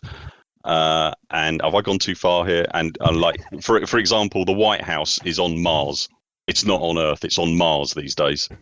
So there's no reason why you couldn't just stomp all over the strawberries on Earth. So I don't know that will happen in June, but I certainly think Barnard's Loop will open up in June, July-ish, maybe, possibly, maybe. Awesome. End Who else preach. has some? Hop in. Wow. Okay, good. Okay. all right. It's You've settled. stumped them all, Burr. Sorry, everyone. I 100% agree, man. It's an interesting thing to think about how. So, I mean, what we're looking at right now, the way these fleet carriers are, we're looking at base building. That's what we're looking at. We're looking at the bare bones of how bases are going to work. And I think the way that they've done fleet carriers basically confirms that we're getting base building for the new era, the 2020 update. I'll go you one further. It doesn't officially confirm it, but yeah. I'll go you one further. Why is it that they included the marketplace standard on every carrier? Why would you possibly do that? Well, it occurs to me that you would do that if you really, really wanted to make sure that everyone had one, because you were really, really interested in collecting the data from how they get used. Yeah. So Elite Dangerous has never had a player-controlled economy. And now, for the first time, Elite Dangerous has the ability for players to trade directly with each other. And they didn't just include marketplaces. They also included, for the first time, an actual meaningful material, a commodity that we would be interested in trading for use. Everything else up till now, bio-waste, low-temperature diamonds, the only reason why you have to buy it is to sell it somewhere else, so arbitrage. But now, for the first time, they introduced Tritium. I can sell you something that you as a player can actually use. So if you put markets and you put one thing that players can actually use, you get a 6-month-long unannounced beta test where they sit behind the scenes, look at all the metrics and see what the heck we do with this, and then say, okay, we feel comfortable that that's how this works. All right. And the storage part, we feel comfortable. We're seeing all the problems. We're seeing the issues. We've handled them. Now we can include storage for everyone. Now we can include markets in just the regular stations, because we've kind of whatever. Now we can create production so that these players can actually build things that they can meaningfully trade with each other, that they'll have a purpose for. Like, I think they're really, like, these are very, very good signs for what's to come when you really kind of sit down and think about, like, well, why would they do it this way? Why would they do it? You know, it's like, well, it seems very limited for a market. yeah, it is very limited for a market. And you know what a smart person would do if they're trying to add a marketplace to a game that has never had one that's already established for years? They would do it very slowly and very carefully and track the data. Interesting. You know, kind of to your point is that, you know, everything that is in the game right now, commodity-wise, is something that you can't really do anything else with. And if you're going to have a ground base at some point, which I think that we're going to have, it's not a stretch to think that we're going to have manufacturing of some type. And, you know, having fleet carriers, every one of them having the commodities market makes it to where, you know, you have the ability to sell what you're making. And part of like the way they did the ships to where you can buy packs of ships or whatnot, maybe that's because the next step is to you build a ship and you sell it the way it's outfitted, the way you outfit it. And they could actually go so far as to say, well, maybe certain ships have become rare because of the Thargoid attack or something. Maybe anacondas are now rare. Maybe vets are rare in the galaxy now. Only a few people can get them, and maybe the only certain markets will have them, and they won't just be everywhere like they are now. They could make a simple law argument, like imagine the Thargoid War ramps up again and the Federation or Core Dynamics goes, well, we got to prioritize producing corvettes for fighting the Thargoid War, and there will be less available for, well, quote unquote civilians to buy. Maybe there's so many different things and different ways that they can go with it. But like I may have listened to another discussion or roundtable discussion or whatever in the last couple of weeks that kind of focused on the issue of like, well, what's it for? I don't really see why anyone would use this. And just in the last 10 minutes, we've run through so many between, you know, AXI and IDA and the fuel rats, and the fact that, like, for the first time, the buckyballers, you know, they use stations as their waypoints in their race. They can now craft their races. They can put stuff everywhere. Players, we can use them as player groups to sort of generate awesome sort of content and awesome, like, there's so many things just with what we know now. There's so many ways that we've just run through how you can use them. And then when you tie that to the stuff that we suspect / hope is coming, there are so many more cool things that will open up. I'm feeling like there's tons of uses for these things, and there's more coming. And I'm super, super hopeful and excited. Yeah, I agree with that as well. Yeah, can I just jump in quick? Absolutely. This will have to be a closing thought from us because we've got food, frankly. But all I'd say is, like, just to tie into what Kai just said, is pretty much that from my perspective, I think the whole way, and I know I said this before, but the whole way Elite is built is it's a tool set, it's a sandbox, and fleet carriers are another tool in that tool set, and Frontier will chuck them in there. They'll give them a degree of functionality, and then they'll sit back and see what we do with them. Yeah. And I think I just hand on heart believe that is the way mostly that Elite Dangerous is built. There aren't really any walls or any constraints or any rails that you have to follow for the most part. That's basically how this game works. I know quite a few people often struggle to see that.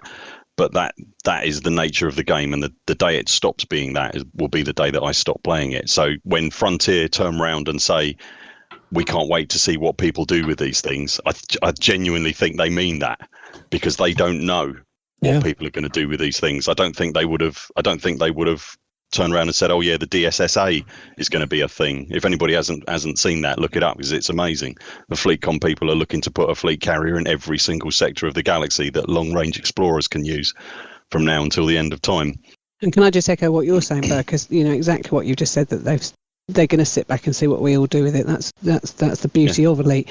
And surely going back to the nugget of why we decided to do this roundtable to start with on the sort of low sodium friendos, at the end of the day, surely this has to be a positive thing and give people some encouragement that there should be and will be some really exciting stuff to come, even if you can't see it quite right now.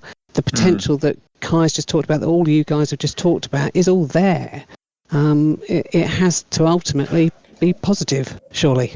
Yeah, they just give us shovels. We got to go out there and build stuff with it. Yeah, absolutely. Yeah, completely. Yeah. Yay, sandcastles. Well, I think that's about where we need to wrap it up, guys. Yeah. I want to thank every single one of you guys for joining us. I want to thank you guys for sharing your time with us and your thoughts. Alec Turner, thank you. Burr Rainey, thank you. Astro, thank you. Plater, thank you very much. Watherspoon, thank you very much. Thank all of y'all very much. No, thanks for inviting us, mate. Absolute pleasure. Thank you. It was a great discussion. I really look forward to doing this. I mean, maybe we start doing this every month, every couple months or something. I don't know. But, I'm not doing it again. He was lying about He don't like being you that good. much. Yeah. I look forward to seeing all of you guys as we discuss the Meta Bay, or the May Beta. Yeah. I The Meta do. Bay. The Meta Bay, yeah. I do have a question. What kind of food do you guys have? Oh, we're having pasta tonight. We're having pasta. Oh, Pasta Oh man, I'm And hungry. garlic bread. and garlic bread. No. Mostly about the garlic bread, if I'm being brutally honest. But All right. Well, I think this is where we're going to wrap it up there. Again, thank you guys very much for doing this. I had a great time. yeah, really enjoyed it. Yeah.